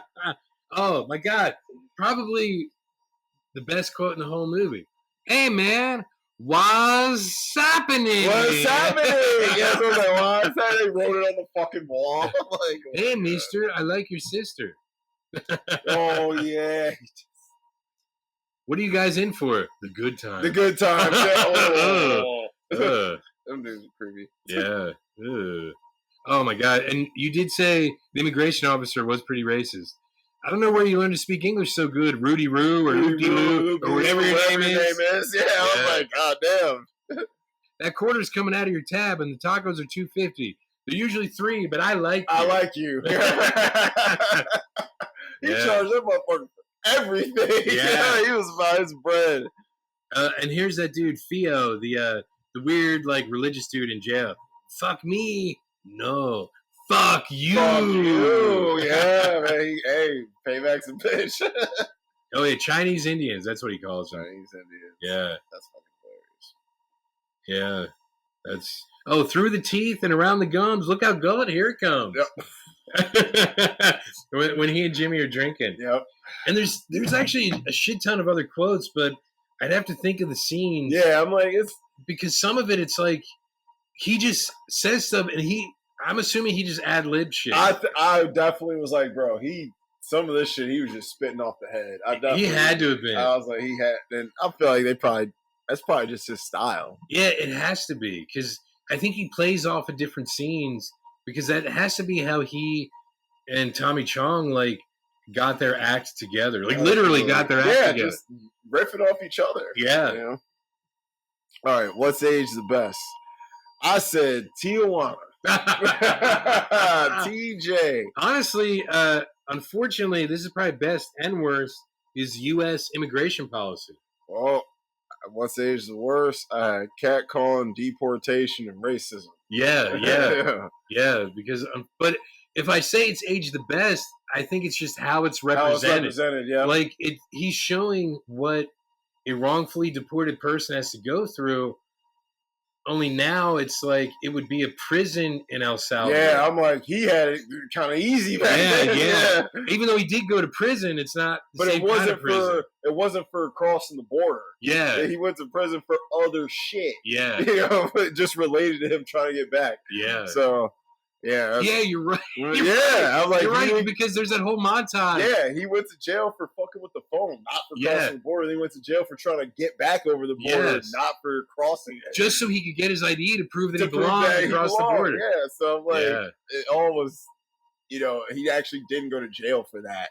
It was all side crimes. It was like crimes. It was like when you rob a bank, you're gonna do a bunch of other crimes to get to the big one. Yeah, you're not gonna start with a bank. No, you're gonna. Well, even still, in order to rob a bank, you're gonna need to steal a getaway car. Oh yeah, that's true. You know what I'm saying? Oh, I see what you're saying. Yeah. There's baby crimes you do to do the big one. So yeah, you're right. But baby crimes. I mean, like shit. Give me a diaper. Yep, I'm stealing this diaper. Yep.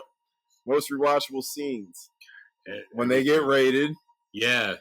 When he's talking to the guy at customs. Well, what about the beginning with the redhead walking? The cat calling. Yeah, that's the beginning credits. She was nice to look at. When the old couple tries to cross the border with the drugs. God, yes, yeah. Get away from the car. Get away from the car. Yep. When he goes back to jail and the dude gives him he gives the dude the new tattoo. Yes. When he's trying to outrun the coyotes, the first time, he gets tackled. Because there's the one doing like the football play. Yep, he's running the play. Oh, you go here, you go here. And he thinks he's like, bro, I knew that. I was like, he about to get clapped. And it came up, boom. I was like, yep. I was like, that's exactly how this would go. I said, when he's teaching the guys how to be Mexican. Oh, yes, yeah. When Javier's watching the Playboy channel. Oh, my God. Yeah, and it's like Rudy's mom. Yeah, so he changes to like the church turn up and he starts praying. Oh, my God. That part was funny. Oh, yeah, because when he sees a woman, he's like, mucho grande. Yeah. And then he's like, he's like, oh, it's terrible. When he gives the oranges to the family. Oh yeah, that's a very sweet scene. That was my favorite scene. That woman is like so genuine. She was. And she was very adamant that no, we don't do this. Yeah. And he's showing you Mexican people aren't who they're trying to paint them out to be. Yes, yeah. And I'm like, these are stand-up citizens. But why did that little kid look like he was 30? He did look old. I know he wasn't, but I felt bad. Hard life. Yeah. You know what I mean? Yeah. He didn't grow up with a big wheel. In a driveway, 2-car garage. He grew up with $2, not 30. Yes. When he starts the mariachi band. Oh my God, I love that scene, dude. I love when they're playing Purple Haze. Because he does a really good version of Summertime Blues. Yeah. But yeah, when he does Purple Haze, excuse me while I fix these eyes. Fix these eyes, yeah, while I fix these eyes, dude. He's like, help me. No, help me. No, help me, please.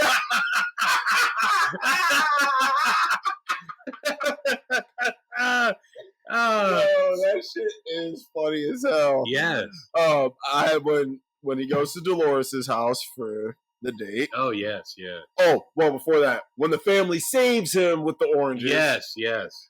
And then I have when he gives up his spot for the lady. Oh my God, yeah. When like okay, so I think the family with the oranges, the band, and the older lady show who Rudy's become. Who he's become. Yeah, through this. Like, he's become selfless.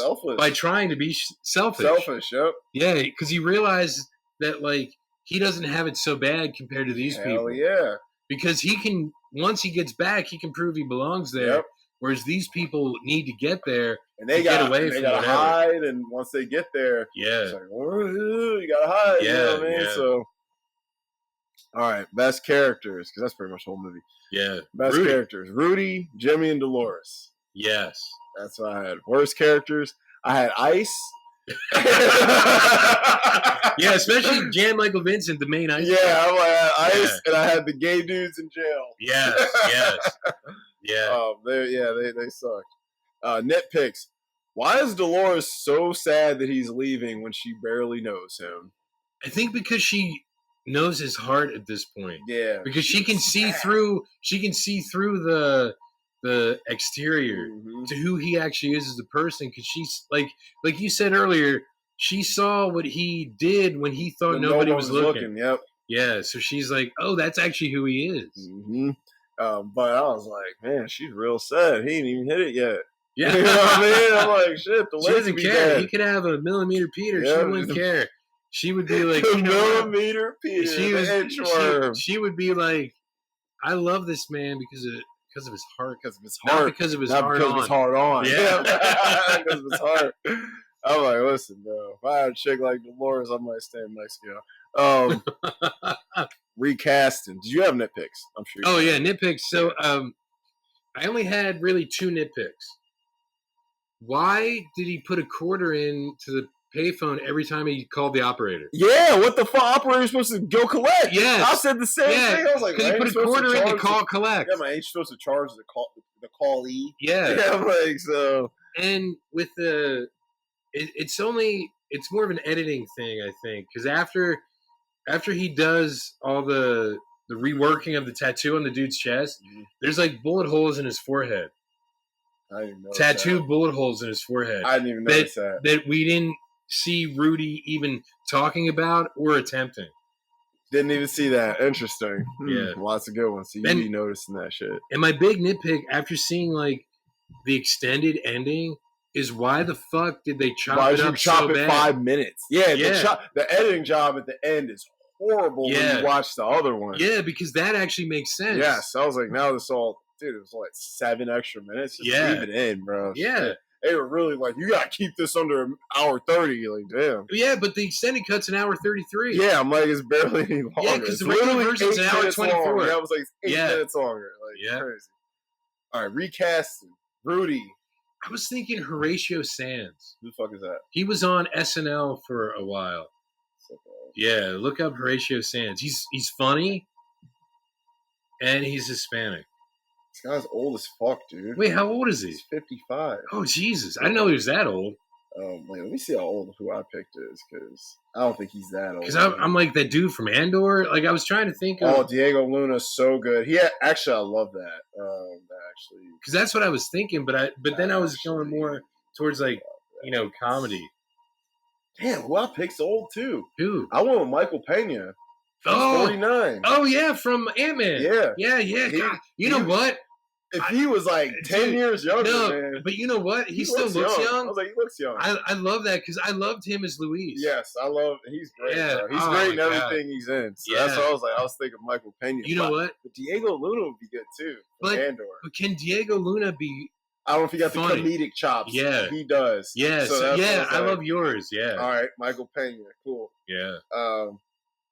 Jimmy, I was thinking of our almost default. I think at this point, my God, now I can't think of his name. The dude that was on SNL, the tall dude, Ariana Grande, Pete Davidson. Is he too young? But he looks terrible because of his lifestyle. He does look bad, but like he's always a good sleazeball. Yeah, that's what I was thinking. I want Seth Rogen. But is Seth Rogen like? God, Seth Rogen could be a good sleazeball. That's what I'm saying. He could be and he's got the look, tall with the curly hair. Yeah. That's what honestly, Daniel Stern is Jewish. I hate to say that's what I was like. This dude's Jewish for sure. Yeah. That's what made me think of Seth Rogen. Wow. But Davidson can play it too. You know who might? Okay, it's a little older, but because of the height, because Daniel Stern is tall. He's tall. That's what I was like. Seth Rogen kind of tall too. So And this guy isn't Jewish; he's Catholic. Yeah, don't matter. I think Conan O'Brien. He was younger. He's too old. He is. He's early 60s. Yeah, but he's I was still... like, Conan when it came out. Oh my god! Yeah. Like, Conan, even like 97. If it came out 10 years later, Conan would have been good. You've been feeling Conan lately for the recast. I have been, yeah, because like Conan ain't in enough movies. No, and it's like a new renaissance. He's back now. Have you ever seen? Just really quick, I always get the name wrong, so I have to look up the actual name. Was he from a movie? He was in a movie. Crazy how fucking Conan is back. It's okay. It's Please Don't Destroy the Treasure of Foggy Mountain. I have no idea what this is. Okay, Please Don't Destroy our like next generation comedy guys that are on SNL. They do like video shorts, but they like two of them. Their dads were like writers for SNL, and the one kid, his dad was a writer on SNL and a producer, and is Jimmy Fallon's MC on the Tonight Show, Steve Higgins. They did a movie, and Conan played the one dude's dad in that movie. Okay, is it funny? It is. Okay, I'm gonna have to check it out. You know, I've never heard of that one. Yeah, Please Don't Destroy the Treasure of Foggy Mountain. It came out like maybe a year and a half ago. Okay, so it's new. Yeah, it's pretty new. Okay, bet. Yeah. Anyway, so okay, Seth Rogen is, I would say, a good choice because I could see him because he's really gregarious too. He is. So he could really like amp up Jimmy, make him a little more affable. Mm-hmm. Even though he's sleazy, have him be a little more. Yeah, but I mean, like even Jimmy though, he was sleazy, he's so likable. Yeah, I'd still rather hang out with Jimmy than most of the other people I'm probably meet. Yeah. So it's like, Jimmy, you got a nice place here. I call it home. Call it home. Yep. He's on a hammock, just staying there, counting money, counting bread. He's like, I'm a bread man. All right, Dolores. Yeah, you drew some blanks, huh? Yeah, because everyone you thought of was probably way too old. Way too old or way too young. Or too young. Because, like Penelope Cruz is too old. Too old now, even though she's still looking pristine. Oh, my God, no. I just got it. I didn't think of it earlier. My God, she's in that ballerina that's coming out, the John Wick movie. Ana de Armas, that is who I picked. Really? Yes. Sir. Yes. Oh, wait. Yep. Ana de Armas. Yes. Yep. Who else could it be? She's the right age. Yeah. And she's pretty. Yeah. So and think about her from like Knives Out. Dude. Playing Marta. 2049, man. Well, I'm thinking of immigrant characters. Oh, yeah. Okay. Yeah. Okay. But like she has the chops because she's done it. And she's done it in real life, seeing as that she learned to speak English for Blade Runner. Really? Yeah, bro. Wow. She was like, because I think she's from Colombia. Hold on, let me find where she's from. I don't want to get that wrong. She is incredible, though. She's a very good actress. I mean, she played Marilyn Monroe. Yeah, she did. She blowing John Kennedy. Yes, sir. Yep, she's Cuban. Sorry. Cuban. That's what I okay. meant. Not Colombia. I meant Cuban. That's what I meant. Yep, she is Cuban. Yeah, wow.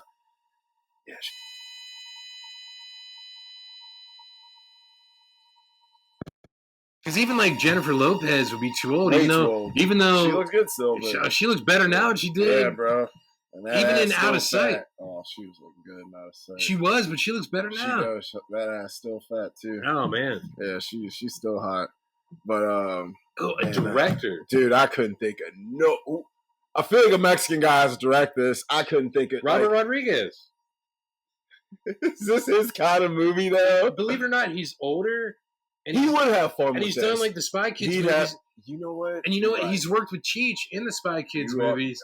So obviously Cheech would be like an executive producer and give his input. There you go. That's it. So I think Robert Rodriguez, now that he's older and he knows the culture, he could actually bring more to it because of that. Yeah, I'll take that. I couldn't think of nobody. That's a good pick. I was like, who could do? As every other Mexican director I thought of, I'm like, they're all super prestigious. They wouldn't do this shit. But look, we could also have the director who did that film that was up for the Academy Award about Mexico that did no research about Mexico. Oh, Jacques Audiard. Yes, yeah. We got Jacques Audiard do it. Because I did no research into Mexico to make this Mexican movie. Yes, he did. He said, I did none. Yeah. He said, and what did he say? Spanish is the language for poor people? Oh, wow. Like, Jesus Christ, guy. So instead of Tijuana, they'd be in like Juana's titties. Yeah. No, dude, you got to do your research. Yes. He's like, what are you doing here in Juana's titties? Like, what? It's Tijuana. What are you talking about? What the fuck? So shit. I think, because when I think of like El Mariachi and like Desperado and From Dusk Till Dawn, which I feel like all these movies take place in Tijuana. And Once Upon a Time in Mexico, it tells me that like Robert Rodriguez knows the culture. He knows the culture for sure. So if you add like kind of like the humor and the heart of like Shark Boy and Lava Girl, or like the Spy Kids movies, I think he could really do something with this. I agree. I'll take that all day. And like I said, have Cheech be a consultant. Yep. Only because he's older now. He's older now. Yeah. He's like, yeah, but he can be in it too. He can play somebody. He could be. He could be in the band. We can switch it up. We can make it his dad instead of his mom. Yeah. Boom, and Cheech could play his dad. That's a great idea. There you go. Wow. Play his dad. There you go. That's a good idea. That is actually a great idea. Should we call Robert Rodriguez? Like, yo, this is the time for a remake. Yeah, bro. yeah. This is the time for a remake. And you can actually have it be a little more political. You could, I'm like, you could actually, you could play up to it. Yeah. So, yeah. And it could be a legitimate contender for like an Oscar now. Yeah. Because even though it's like a comedy, if it's showing serious things. Yeah, they're going to look at it. Yeah, they're going to be like, oh my God, I fucking love it. Unless you have a millimeter Peter, then it's like, oh my God. Two fingers. Get out your tweezers. Thumb and index. Yeah. Get out your tweezers. Jerk it off. God, that's terrible. It's terrible. But that's what it is. All right. That's why they have averages, brother. Yes. Yes, that is why. Unanswerable questions. One of mine was answered when I watched the cut. What was your unanswerable question? Do Rudy and Dolores work out? I'm guessing they do. I'm guessing. Well, see, actually, we don't know because they got married. They got married. But will that work out?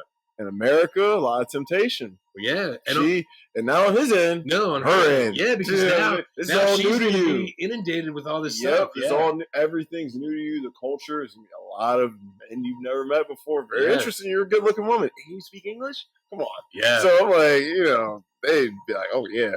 So I mean, she might find someone hotter with a little more money than Cheech. Even Javier, right? Paul Rodriguez come through. Yeah, he'll be. She's hotter than the chick that was on the Playboy channel. Definitely is. Mucho grande.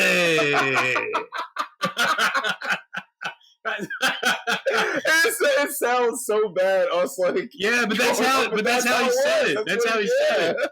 I'm trying to honor Paul Rodriguez. Yeah, this is all admiration, guys. Yeah, honestly, because Paul Rodriguez, he's great. He's funny as hell. He's a good comedian. Yeah, he's fantastic. He's always been good. He's always been good. And his son's a beast in skating. So, my other one was, how much money exactly did this motherfucker make for Jimmy?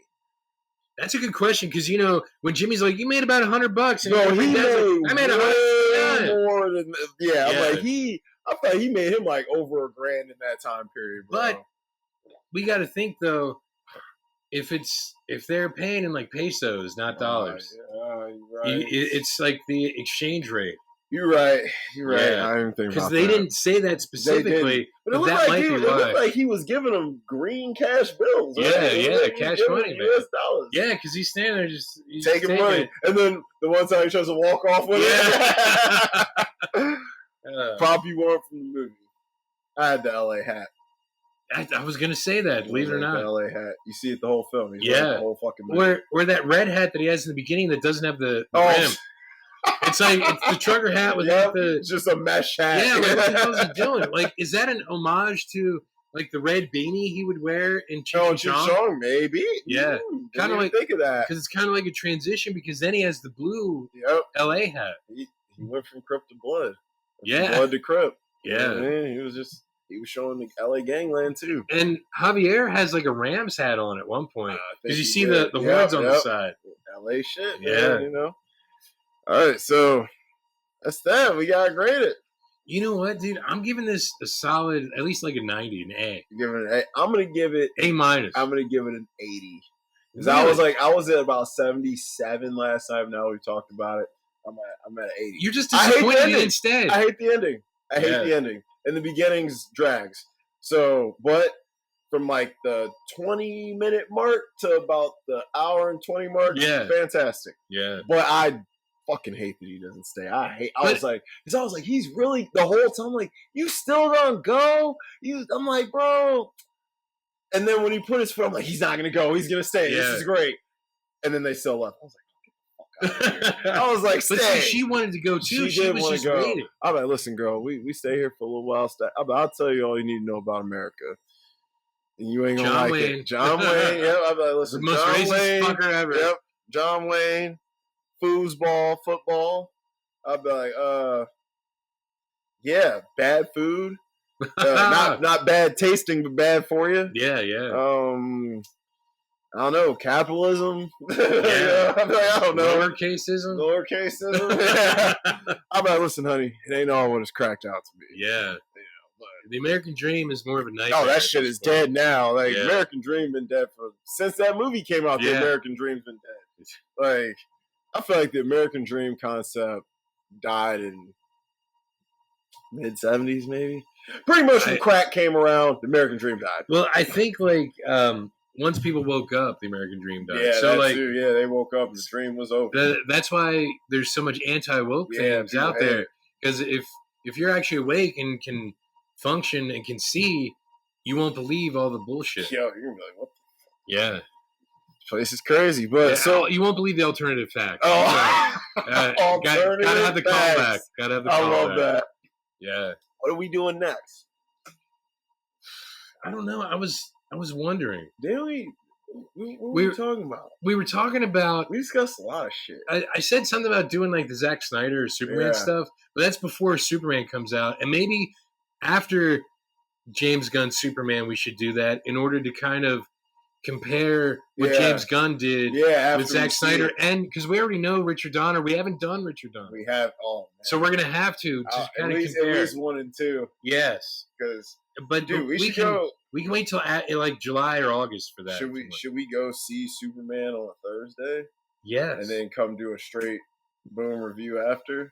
We probably should. We probably should. Yeah, it's James Gunn. I gotta be there. Yes. So when we gotta keep the bad movies up, even though this movie wasn't bad. No. The scores might tell you otherwise, but it wasn't bad. So I was wondering, one of my favorite films of all time. Everyone should know by now, MASH is my favorite film. Oh, classic. One of is Weekend at Bernie's. Oh, you have been talking about doing that for a while. Do you want to do Weekend at Bernie's? We can do Weekend at Bernie's. Do you mind? No, not at all. I haven't seen it forever. Let me see if it's straight. I mean, it should be, I would think. Just because. It's only on AMC and Philo. Okay. Damn, it's $8 to rent off Amazon. That's insane. Inflation already hitting streaming apps. Isn't that terrible? Crazy. That's terrible. All right, so we'll do Weekend at Bernie's next. Okay, not Weekend at Bernie's 2. Oh, I didn't even know it was a 2. Because there is a 2. I didn't even know that, bro. It is terrible. I don't think terrible is a terrible enough word. Yeah, that's what I was like. That's probably I consider one of the worst movies ever made. The best part of Weekend at Bernie's 2 is the beginning credits. It's like an animated sequence with Richard Parker and Larry Wilson, and Bernie, just going through like crazy cartoon situations of them with Bernie's body. Wow. And it's kind of awesome. It's like they should have made a cartoon. Cartoon, yeah. Like I would watch a Weekend at Bernie's cartoon. Yeah, that's funny. Like he almost gets hit by a train at one point. Shit like that. Like I think he falls out of an ambulance at one point. Jesus. But it is so bad. You've seen American Ninja. We talked about that, right? Yeah. You know Steve James from American Ninja. Yeah. He's in Weekend at Bernie's 2 as like this weird like Jamaican dude. Like he and this other guy do like Jamaican voodoo stuff on Bernie. So Bernie's kind of like a zombie. Even though he's dead. This sounds bad. It's really terrible. Barry Bostwick is in it. Dude, it is so bad. Okay. It is so terrible. And I'm like, Steve James, what are you doing? Because at the time, I knew him from American Ninja. Yeah. I'm like, you kick ass. He's I need to check. Yeah. he's like, I need to check. Yeah, this is the most mainstream thing. Like, Dude, no one I watched got American 10 Ninja. grand for American Ninja. Yeah, dude. he's like, you and Dom are the only people that watch I'm American like, Ninja. and my uncle. Yeah. And I would have never seen it if it wasn't for him. So, and it's like Michael Dudikoff was in it, who was you've seen Bachelor Party, right? With Tom Hanks. I've never seen that. I've never seen Bachelor Party. There's a lot of them old Tommy Hanks movies I still haven't seen. I still haven't seen The Burbs. Okay, I haven't seen The Burbs either. Oh, okay. So how about we do Bachelor Party first? Okay. Only because Michael Dudikoff is in it, and he's American Ninja. He's our boy from American Ninja. So how about Bachelor Party and then Weekend at Bernie's? All right. So we'll have the next 2 weeks planned out, and then we can figure it out from there. All right, cool. Okay. Let me see if that's true. Because Bachelor Party, it's one of, I say this about a lot of stuff, one of Felicia's favorite films. I bet it is. It seems like her type of film. Dude, Tom Hanks right after Bosom Buddies, Tawny Katane. That shit ain't streaming. Shit. It's all right. I think we have it. All right, cool. So it's I okay. bet you do. Yeah, because she loves it. Of course. Look, Adrian Zemed. Who's that? He was in Grease 2. He's the main T-Bird in Grease 2. He was in TJ Hooker. Too. Yeah, we do have to do Grease 2 at some point. Oh, yeah. We have to bite the bullet. One, do them both. Yeah. Wait, Grease what? Grease a hole. Is that what you said? Yeah, grease the hole, baby. Grease the hole. Those guys were going to use spit in Born in East L.A. to grease that hole. Oh! That's the good times, right? All right, so Bachelor Party, Weekend at Bernie's, and then Weekend at Bernie's. Okay. All right, all right, guys. I'm Dom. I am Jamie. It's the cutting room floor.